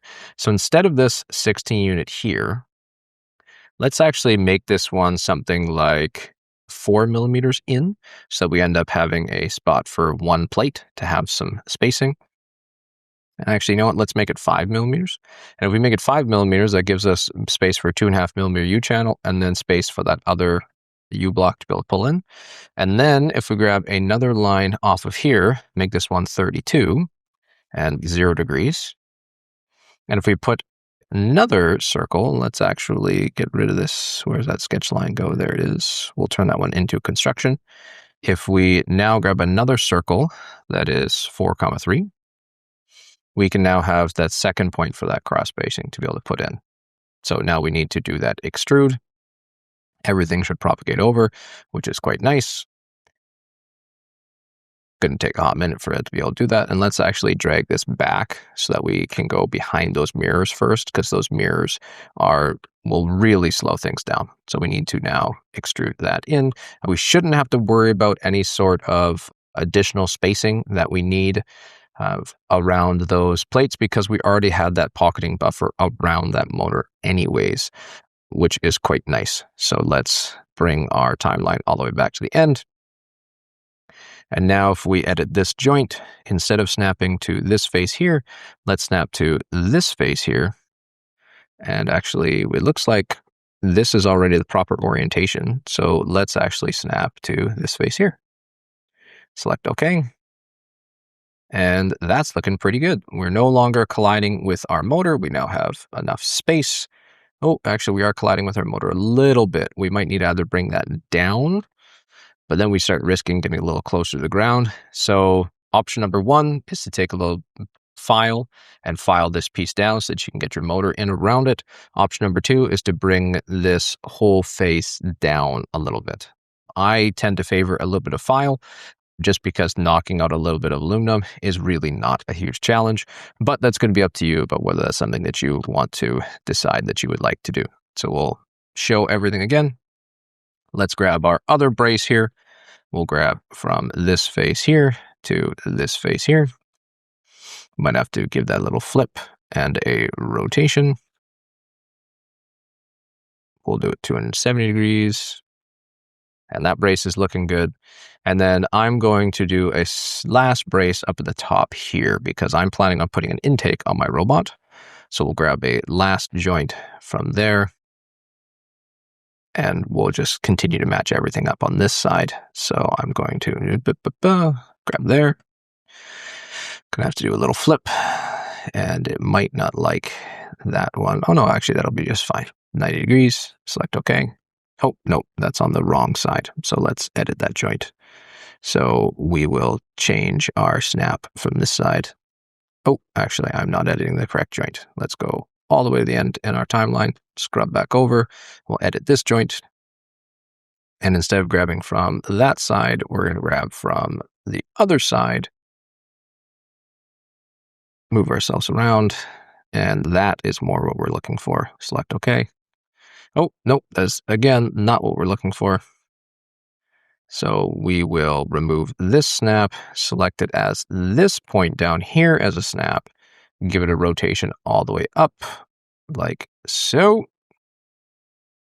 And there is more the cross bracing that we are looking for. And it looks like we're a little bit out of where we want to be. So we could even go back to this cross bracing as well and move these ones back in a little bit, because we did not account for that 2 millimeter gap that these things are going to be pulling in. So we can go back and, of course, adjust those timelines. But I think overall, I'm pretty happy with where this ends up staying at, particularly in needs for this tutorial. I think at this point now, you've got enough skills where you can go back and make some of those minor adjustments to make sure that things ever really mesh up exactly how it is that you want them to be meshing up. So after doing a little bit of real world testing here, I found that the racking protection that I had was not near sufficient. In that this here, we were still able to rack quite a bit, particularly using acetal. It's not as rigid as using an aluminum material. So we were still able to get quite a bit of flex in here, even with an additional support on the front. So what I'm going to do is I'm going to take one of these large flat beams. We're going to brace from an edge here to here, and again from an edge here to here, and that should significantly help reduce some of that racking that we're going to experience. So in terms of where I was able to find some holes that would actually end up matching up on here, I was able to grab this cross space here, connect to the bottom left of our cross over there, and then we should be able to put in another sort of half pillow block right here along these lines to then be able to line that up. We should be able to get a nice cross brace on there, and that should be enough to be able to reduce our racking on that point as well, without having to make any more custom pieces and using just some off-the-shelf aluminum extrusion here. We made it all the way to the end. Kudos to you. You now have a really exceptional drivetrain that you got lots of modularity to be able to build on. You got lots of rigidity to be able to build on. You got lots of adaptability to be able to work with here. And this should be a pretty competitive drivetrain for you, as well as just a pretty solid building platform for you to add whatever it is that you want to your robots in the future as well. If, of course, you want to get access to the step file as well, you can consider joining my community down below, where you can access all the other CAD files and different robots that I've built in the past as well for your own robotics projects and uses, as well as any code snippets and things like that. If you got any questions, let me know in the comments down below. I'll do my best to answer those for you. And as always, best of luck on your next robotics project.